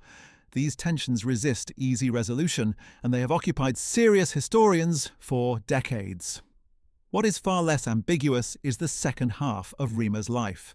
His post-war career as a neo-Nazi activist, Holocaust denier, and propagandist for the rehabilitation of National Socialism represents a clear and deliberate choice to continue serving the ideology of a regime that had murdered millions of people. He was not, in his post-war activities, constrained by the limited information and coercive pressure that had shaped his wartime service. He was a free man in a democratic society with full access to the historical record, making considered choices to deny that record and to agitate for the political rehabilitation of a genocidal regime. His conviction in 1992 and his subsequent flight from justice represent the logical endpoint of those choices. He chose denial until the end, and then he chose exile rather than accountability. It is not a legacy that invites admiration. The story of Operation Valkyrie itself and of the resistance that produced it has undergone a remarkable transformation in German historical memory over the 8 decades since the coup attempt. In the immediate post-war years, the conspirators were not universally celebrated in West Germany. Many Germans, struggling with their own complicity in the Nazi regime and unwilling to examine that complicity too closely, were uncomfortable with the conspirators' example, which seemed to implicitly condemn all those who had chosen to serve rather than resist. There was also a specific criticism from the left. Many of the conspirators were aristocratic conservatives who had supported Hitler's rise to power and had enthusiastically participated in his early conquests.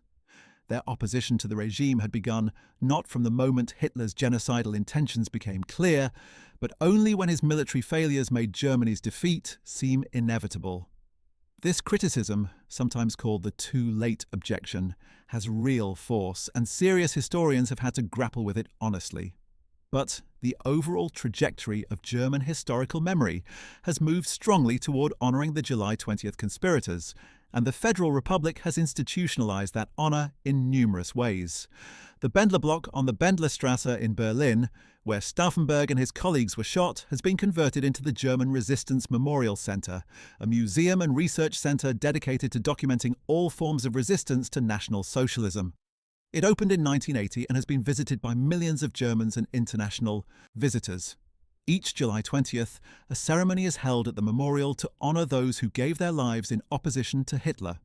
New recruits to the Bundeswehr, the modern German army, traditionally take their oaths of service in ceremonies that reference the tradition of the July 20th conspirators, explicitly locating the moral foundation of the new German military in the example of those who refused to follow criminal orders, rather than in the tradition of those who followed them loyally.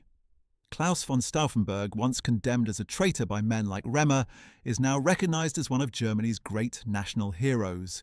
His face appears on commemorative stamps and coins. Streets, schools, and public spaces are named after him across Germany. The barracks of the Bundeswehr's most prestigious units carry his name. The contrast between how Germany remembers Stauffenberg and how it should remember Remer is instructive. Germany has largely, though not without ongoing debate, resolved the question of the conspirators' legacy in favour of honouring them. The question of what to make of the man who stopped them is more uncomfortable and less thoroughly examined. Remer is not a figure who appears in German museums or on commemorative stamps. His name does not grace public buildings or military barracks. He is a chapter that Germany would prefer to turn quickly, in part because his story raises questions not just about him, but about the millions of Germans like him who served loyally and without evident moral reservation, men who were skilled professionals doing their jobs in service of a state that had removed the normal categories of moral judgment from the daily exercise of their duties. The story of Henning von Tresckow, who died in no man's land on July 21, 1944, provides a useful counterpoint. Tresckow had concluded, through years of agonizing reflection on the Eastern Front, that the only honest position for a German officer of conscience was active resistance to the regime he served. He had recruited, organized, and plotted at enormous personal risk for years, and when the final attempt failed, he chose death over the indignity of capture. His story is celebrated, and his memory is honored. The story of Remer, who received a phone call, recognized his Führer's voice, and acted accordingly, ends in a Marbella cemetery with a criminal conviction outstanding.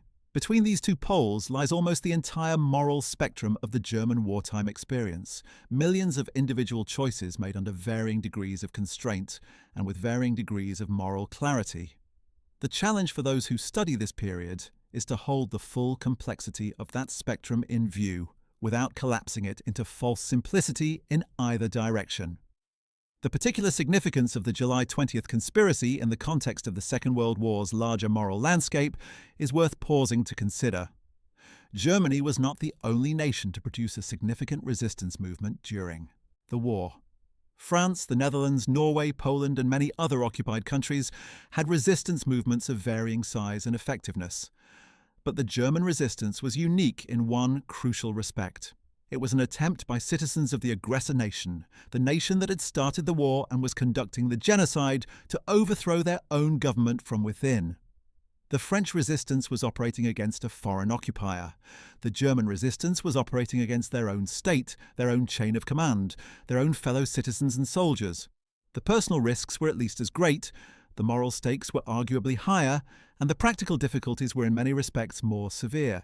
That any Germans chose to take those risks, that men like Stauffenberg and Moltke and Bonhoeffer and Tresckow and the hundreds of others in the extended resistance network chose resistance over compliance, is one of the most remarkable facts about the entire war.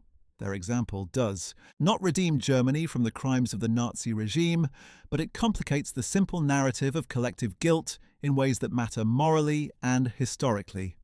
The connection between the July 20th conspiracy and the post-war order is also worth examining. The Federal Republic of Germany, established in 1949, built its founding mythology in significant part on the example of the resistance. The Basic Law, Germany's constitutional document, includes provisions that reflect the lessons drawn from the resistance experience. The explicit right of civil disobedience against an anti-constitutional government, the constitutional prohibition on parties that seek to undermine the democratic order, the strong protection of human dignity as an inviolable right. These provisions were written by people who had lived through the Nazi period and who understood from bitter experience what happens when a state removes the moral guardrails that constrain the exercise of power. The Resistance's example, particularly Moltke's insistence that Christians have an obligation to disobey orders that violate fundamental human dignity, found its way into the constitutional architecture of the new Germany. Remer, in attacking the legitimacy of the conspirators and the state they had tried to build, was attacking the foundations of the Federal Republic itself. There is one more figure in this story whose fate deserves consideration, and his name has come up in this account already in connection with the Paris events of July 20th. Field Marshal Erwin Rommel, perhaps the most famous German military commander of the entire war, known across the world as the Desert Fox for his brilliant leadership of the Afrika Korps in North Africa, was fatally implicated in the July 20th conspiracy by the testimony of several conspirators, most notably Karl Heinrich von Stülpnagel, who had called out Rommel's name in his confused and dying state after his failed suicide attempt. Rommel himself had not been part of the inner circle of the assassination conspiracy. He had expressed opposition to Hitler's leadership to several of the conspirators and had indicated, in conversations that were carefully documented by those present, that he believed Hitler's removal was necessary and that Germany needed to negotiate an end to the war. But he had stopped short of endorsing the assassination plan itself, partly on the grounds that killing Hitler might make him a martyr and entrench Nazi resistance, and partly because of his own moral reluctance to participate in political assassination. His precise degree of involvement in the conspiracy has been debated by historians, but what is clear is that the Gestapo believed, on the basis of testimony from the conspirators, that he had been sympathetic to their goals and had failed to report what he knew. Rommel was born on November 15, 1891, in Heidenheim an der Brenz in Württemberg, the son of a schoolteacher. His military career had been characterized by the same combination of physical courage, tactical brilliance, and personal magnetism that would later make him a legend. He had earned Germany's highest military decoration, the Pour le Mérite, in the First World War, and had built a reputation as one of the Wehrmacht's most dynamic and innovative commanders during the early campaigns of the Second World War. His North Africa campaign from February 1941 to May 1943 had captivated audiences on both sides of the conflict, with Churchill telling the British Parliament that Rommel was a great general, his African campaign remarkable for its relative restraint in the treatment of enemy prisoners and civilians compared to the conduct of German forces elsewhere. By early 1944, Rommel was commanding Army Group B in France, responsible for the defence of the Atlantic coast against the expected Allied invasion. He was wounded on July 17, 1944, when Allied aircraft strafed his staff car near the village of Sainte-Foy-de-Montgomery in Seine, Normandy, 3 days before the July 20th bomb plot. He was recovering from his wounds at home in Herlingen when the coup attempt happened. In October 1944, 2 Gestapo officers and 2 generals visited Rommel at his home and presented him with the evidence against him and a stark choice. He could stand trial before the People's Court, which, given the political climate, virtually guaranteed execution and the punishment of his family under the Sippenhaft principle, or he could take poison and be given a state funeral with the official story that he had died of his wounds. Rommel characteristically made a practical assessment of the situation. He chose the poison. On October 14, 1944, he got into a car with the Gestapo officers, swallowed the cyanide capsule they provided, and died within minutes. He was 52 years old. He was given a full state funeral, his death officially attributed to his injuries from the July strafing. Hitler sent a wreath. The truth did not emerge until after the war, when captured documents and the testimony of witnesses made the full story available. Rommel became posthumously one of the most complex figures in the entire history of the war, a man whose brilliant military career had served a criminal regime, and whose connection to the resistance, however tangential, had cost him his life. The fate of Heinrich Himmler, the architect of the SS and the Holocaust, and the man in some ways most responsible for the regime of terror that the July 20th conspirators had tried to end, provides another dimension to this story. Himmler had been one of the most powerful men in Germany throughout the war, commanding the SS, the Gestapo, the concentration camp system, and, by the final stages of the war, significant conventional military forces as well. He had overseen the implementation of the final solution with bureaucratic thoroughness and ideological commitment. After the July 20th plot, he had been given additional powers, appointed commander of the reserve army in Fromm's place, a promotion that brought him even more control over Germany's internal security apparatus. In the final months of the war, as the Reich collapsed around him, Himmler began making overtures to the Western Allies through various intermediaries, hoping to negotiate a separate peace that might preserve some version of his power and spare him from the judgment he knew was coming. These approaches were rebuffed, and Hitler, when he learned of them, declared Himmler a traitor and stripped him of all his offices in his final political testament. Himmler went into hiding after Germany's surrender, attempting to disguise himself with civilian clothes and false identity papers. He was captured by British forces in late May 1945, and within hours of his capture he bit down on a cyanide capsule hidden in a tooth cavity and died. He was 44 years old. The man who had organized and supervised the murder of 6 million Jews died by suicide before he could be brought to account, denied the full reckoning of public trial and judgment that his crimes demanded. Joseph Goebbels, who had played such a decisive role in the events of July 20th by arranging the telephone call between Hitler and Remer, and who more than any other single figure was responsible for the propaganda system that had made Nazism's atrocities possible by controlling what Germans knew and believed about their government's actions, died in the ruins of the Berlin Reich Chancellery on May 1, 1945. As Soviet forces closed in on the bunker complex where Hitler had spent the final weeks of the war, Goebbels and his wife Magda made the decision to kill their 6 children and then themselves. The children, aged between 4 and 12, were sedated and then given cyanide, a decision that speaks to the depth of the fanaticism that had consumed the Goebbels family. Joseph and Magda then had SS officers shoot them, or took their own lives, the precise circumstances remaining disputed in the historical record. Goebbels was 47 years old, his wife was 43. Their 6 children, Helga, Hildegard, Helmut, Haldane, Hedwig and Heidrun, were innocent victims of their parents' ideology and their parents' refusal to accept any future for their family in a world without National Socialism. The end of the war brought the international community face to face with the full scale of what the Nazi regime had done, and the response was the Nuremberg Tribunal, the international military tribunal that tried the major surviving war criminals between November 1945 and October 1946. The defendants included Hermann Göring, the Luftwaffe chief and second man of the Reich, Rudolf Hess, Hitler's former deputy, who had flown to Scotland in 1941 on a bizarre solo peace mission, Foreign Minister Joachim von Ribbentrop, Field Marshal Wilhelm Keitel, the chief of the Wehrmacht High Command, and many others. The trials established the principle that, following, orders was not an adequate defense for participating in crimes against humanity, a principle that has shaped international law ever since. 12 of the defendants were sentenced to death and executed by hanging on October 16, 1946. Göring cheated the hangman by swallowing cyanide the night before his scheduled execution, smuggling the capsule into prison through means that have never been definitively established.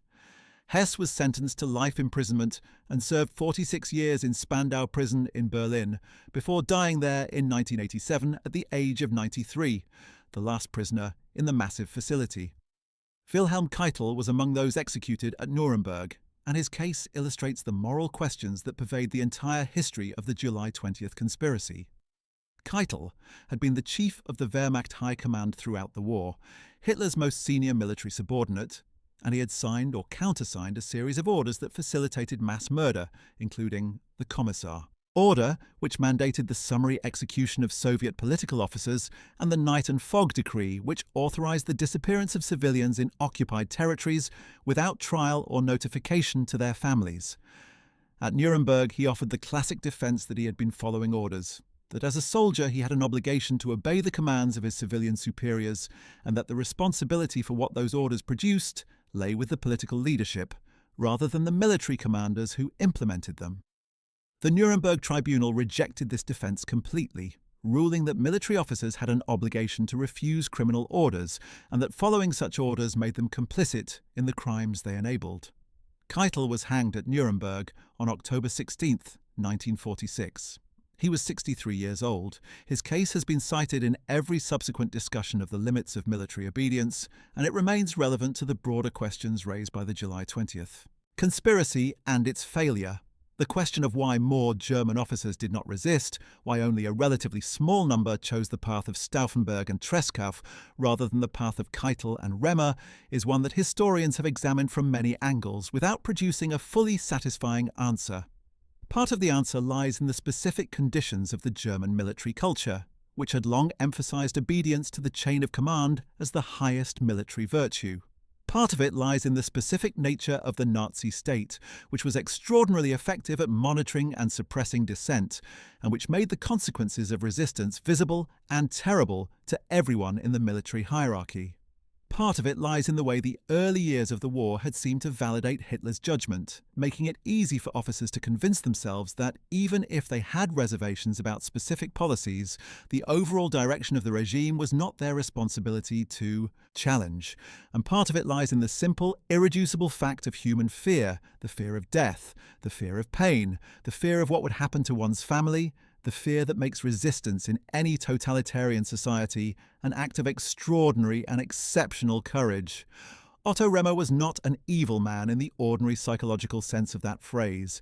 He was a product of his culture, his training, and his time, a man who had internalized a specific set of values and who acted on those values with consistency throughout his life. The tragedy of his story, if it is to be understood as a tragedy, is not that he made a wrong decision on the afternoon of July 20th, 1944. It is that the values and framework of understanding that led to that decision also led him, in the decades that followed, to spend the rest of his long life defending and propagating an ideology of hatred and denial. He had every opportunity in a free and democratic Germany to reflect on his wartime experience, to acknowledge the moral complexity of his role, and to contribute to the difficult but necessary work of understanding what had happened to Germany under National Socialism and how such things can be prevented from happening again. He chose not to do any of that. He chose instead a path of increasingly extreme denial, culminating in criminal convictions and flight from justice. That choice, made freely and repeatedly over more than 4 decades, is the most important fact about Otto Remer, more important even than his decisive role in the most dramatic single day of the German home front during the Second World War.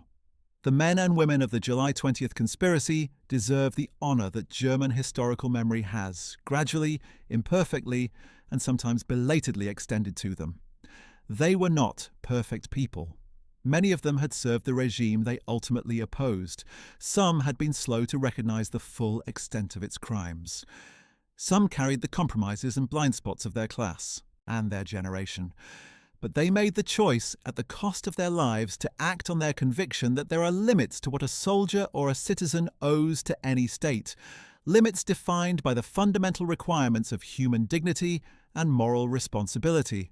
Klaus von Stauffenberg, who placed the bomb and died in the courtyard, Henning von Treschow, who died alone in no man's land rather than face capture, Helmuth James von Moltke, who went to his death arguing for the primacy of conscience over the demands of political authority, Dietrich Bonhoeffer, who returned from safety to share his country's fate, Fabian von Schlabrendorf, who endured torture without breaking, and all the hundreds of others whose names appear in the archives of the German Resistance Memorial Center and in the histories of this extraordinary episode. They were, in the most meaningful sense of the phrase, the other Germany. The Germany that had existed as a possibility within the nightmare of the Third Reich. The Germany that would eventually, incompletely and imperfectly but genuinely and durably, emerge from the ruins of 1945 and build a democratic republic that has served as a model of how a nation can confront and reckon with its darkest history. Otto Remer stopped them on July 20th, 1944. The consequences of what he stopped played out over the next 9 months in blood and fire and death on a scale that staggers the imagination. And the question of what Germany owes to those who chose resistance over those who chose compliance has never been, and perhaps never will be, fully resolved. What we can say with confidence is that the choice they made, the choice to act on conscience rather than command, to stake everything on the conviction that some things are more important than survival, is one of the most powerful examples in the entire history of human moral courage.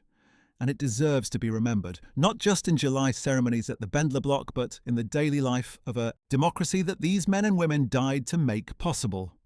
Well, that is the complete story of Otto Remer, the man who stopped Operation Valkyrie, and of the extraordinary network of resistors whose attempt to kill Hitler and end the war was crushed by a phone call, a promotion, and the snap decision of a young major who had been taught that loyalty to the chain of command was the highest virtue a soldier could possess.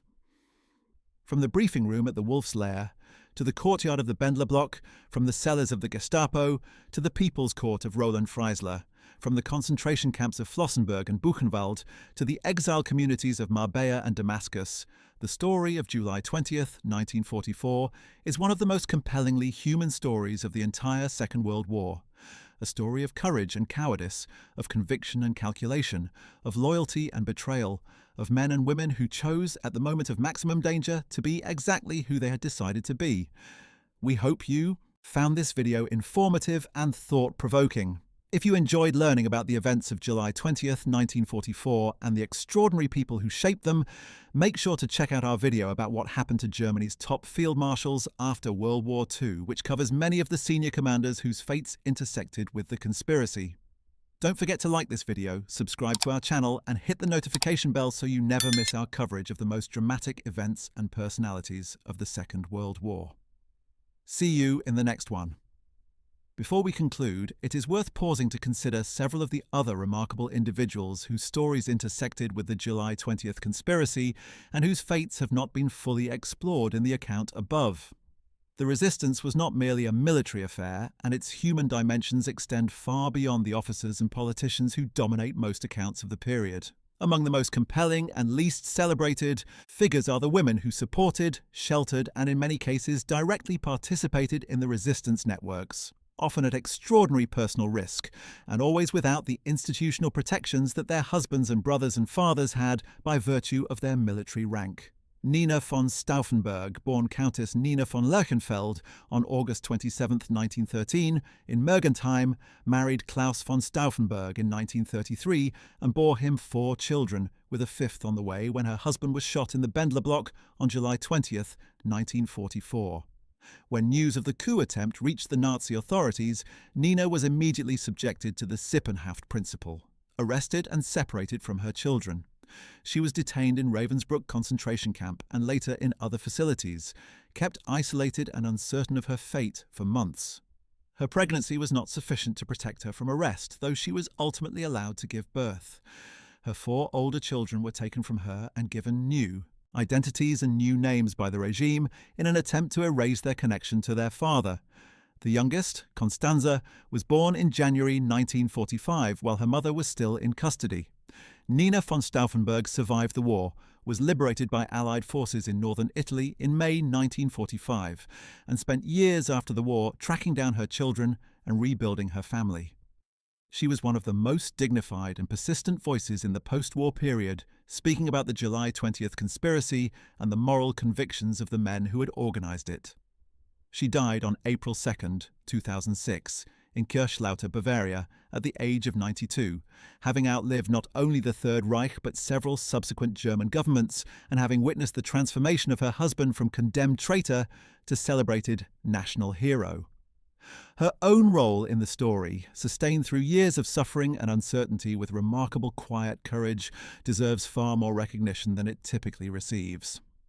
Freya von Moltke, the wife of Helmuth James von Moltke, had a similarly extraordinary story. Born Freya Deichmann on March 29, 1911, in Cologne, she had married Helmuth in 1931 and had become a full partner in his intellectual and political life, attending many of the Kreisau Circle discussions at their estate and maintaining the network of correspondence and connection that kept the resistance informed and coordinated.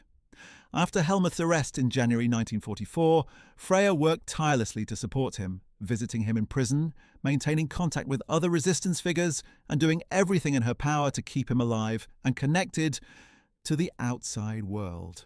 After his execution in January 1945, she faced the dual challenge of protecting herself and her 2 small sons from the ongoing Gestapo investigation, while also preserving the memory of what her husband and his colleagues had tried to accomplish. She succeeded on both counts.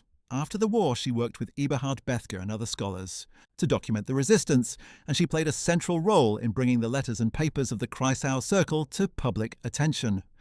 She moved to the United States in 1960, eventually settling in Vermont, where she taught German language and literature and continued to speak and write about her husband's legacy until late in her long life. She died in Kreisau, now in Poland, on January 1, 2010, at the age of 98, having witnessed a full century of German and European history and having contributed personally to the understanding of its darkest chapter. The story of the Scholls provides yet another dimension to the history of German resistance, one that connects the July 20th military conspiracy to a broader tradition of civilian and student opposition to the Nazi regime. Hans Scholl and his sister Sophie Scholl were students at the University of Munich who, beginning in 1942, organized a small resistance group called the White Rose. The White Rose produced and distributed a series of leaflets that called on the German people to resist the Nazi regime, that documented atrocities being committed in the name of Germany, and that argued with passionate clarity that individual conscience must take precedence over the demands of a criminal state. The Scholls were not connected to the military conspiracy around Stauffenberg, operating in a completely separate network driven by religious and humanistic rather than military motivations. But they represent the same fundamental conviction that there are things a person of conscience cannot do, regardless of what the state demands, and that the obligation to resist evil is real and binding, regardless of the personal cost. Hans Scholl was born on September 22, 1918 in Ingersheim, and Sophie on May 9, 1921 in Forchtenberg. They were arrested on February 18, 1943, after being caught distributing leaflets at the University of Munich. They were tried before Roland Freisler at the People's Court just 4 days later, on February 22, 1943, in a proceeding that was characterized by the same theatrical contempt and predetermined verdict that Freisler would later apply to the July 20th conspirators. Hans and Sophie Scholl were executed by guillotine the same day. Hans was 24 years old, Sophie was 21. Their third co-defendant, Christoph Probst, died with them. The White Rose leaflets were subsequently reproduced and dropped from Allied aircraft over Germany in vast quantities, ensuring that their message reached far more Germans in death than the Scholls had been able to reach in life. The technical and organizational details of Operation Valkyrie itself are worth revisiting at this point in our account, because they illuminate both the extraordinary ambition of the conspiracy and the specific vulnerabilities that Remer's intervention exposed. The original Operation Valkyrie plan had been developed by the Wehrmacht as a genuine emergency contingency in 1941 and 1942, designed to maintain internal order in the event of a breakdown of civilian control caused by Allied bombing, slave labor uprisings, or other internal emergencies. It gave the Reserve Army sweeping powers to deploy troops, establish martial law, and arrest civilian officials in specified emergency conditions. The conspirators' genius was in recognizing that this existing plan could be modified with relatively minor changes to specific orders and command relationships to serve the entirely different purpose of seizing control of the government after Hitler's death. By working within the existing framework of Wehrmacht emergency planning, they hoped to give their coup the initial appearance of legitimate military action that would overcome the hesitation of officers who might otherwise be reluctant to participate in what would obviously be treason. The plan's dependence on Hitler's actual death was its fatal weakness. The conspirators had built their entire operational framework on the assumption that once Hitler was confirmed dead, the moral and psychological barriers that prevented the mass of Wehrmacht officers from participating in the coup would dissolve. With the Führer dead, the oath of loyalty that every German soldier had sworn to him personally would be void, and the Reserve Army would simply be implementing its emergency procedures under new political direction. But the telephone communication system that connected Berlin to the Wolf's Lair remained operational after the bombing, and the conspirators in Berlin were never able to establish with certainty that Hitler was dead. Their own communications were fragmentary and inconsistent. Colonel General Erich Fromm had called the Wolf's Lair early in the afternoon and been told that Hitler was alive. The conspirators had placed Fromm under arrest to prevent him from spreading this information, but they could not stop information from flowing through other channels. By mid-evening on July 20th, most officers in the Berlin command structure had heard enough conflicting reports to make them extremely reluctant to commit themselves fully to a coup that might be based on false premises. The conspirators in the Bendler block spent the crucial hours of the afternoon and evening trying to keep the plan moving forward through a fog of uncertainty, sending out Valkyrie orders, receiving some compliance and much hesitation, and watching their window of opportunity narrow with every passing hour. When Remer made his phone call to Goebbels and then spoke to Hitler himself, the uncertainty evaporated instantly and decisively. The coup was over before the conspirators fully understood that it had failed. The role of Field Marshal Günther von Kluge in the events of July 20th deserves a brief mention because it illustrates the agonizing position of many senior German officers who were aware of the conspiracy without being fully committed to it. Von Kluge had taken command of Army Group Center in October 1943 and had been brought into contact with the conspirators by Tresckow, who had served under him. Kluge had expressed sympathy with the conspirators' goals and had at various moments seemed on the verge of committing himself to active participation.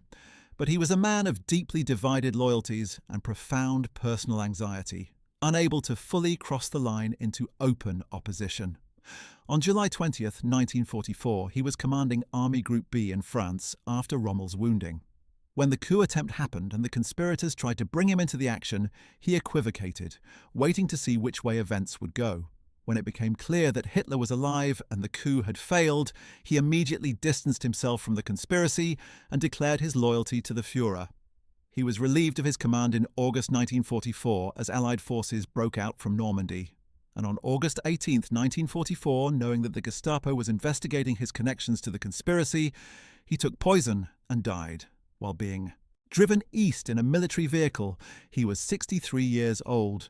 His story, like Rommel's, illustrates the fate that awaited those who were associated with the conspiracy even tangentially, and the impossible position in which many senior German officers found themselves as the war entered its terminal phase. One final figure deserves a place in this account, Colonel General Friedrich Fromm, who tried to save himself by condemning his colleagues and failed. Fromm had been one of the most senior officers in the Reserve Army Command and had known about the conspiracy, at least in general terms, for months before July 20th. He had not actively supported it, but he had also not reported it, a failure of duty that the conspirators had counted on as a form of passive assistance. When the coup began on July 20th, Fromm had refused to participate actively and had been placed under arrest by the conspirators when he tried to alert the Wolf's Lair. After the coup collapsed, Fromm moved quickly to establish his own loyalty by ordering the summary execution of Stauffenberg and the other conspirators in the Bendler Block courtyard. This was not authorized by any proper legal process. It was Fromm acting on his own authority to eliminate potential witnesses who could testify to his prior knowledge of the plot. His plan failed because other witnesses survived, including Olbricht's co-workers and several officers who had been present at various planning meetings. Fromm was arrested, tried by a military court that found him guilty not of treason, but of cowardice, and executed in March 1945. His case is a perfect illustration of the moral bankruptcy that the Nazi system could produce in men of intelligence and professional skill, a man who was neither willing to commit to resistance nor willing to oppose it honestly, who tried to navigate the space between the two with disastrous results for everyone around him, including ultimately himself.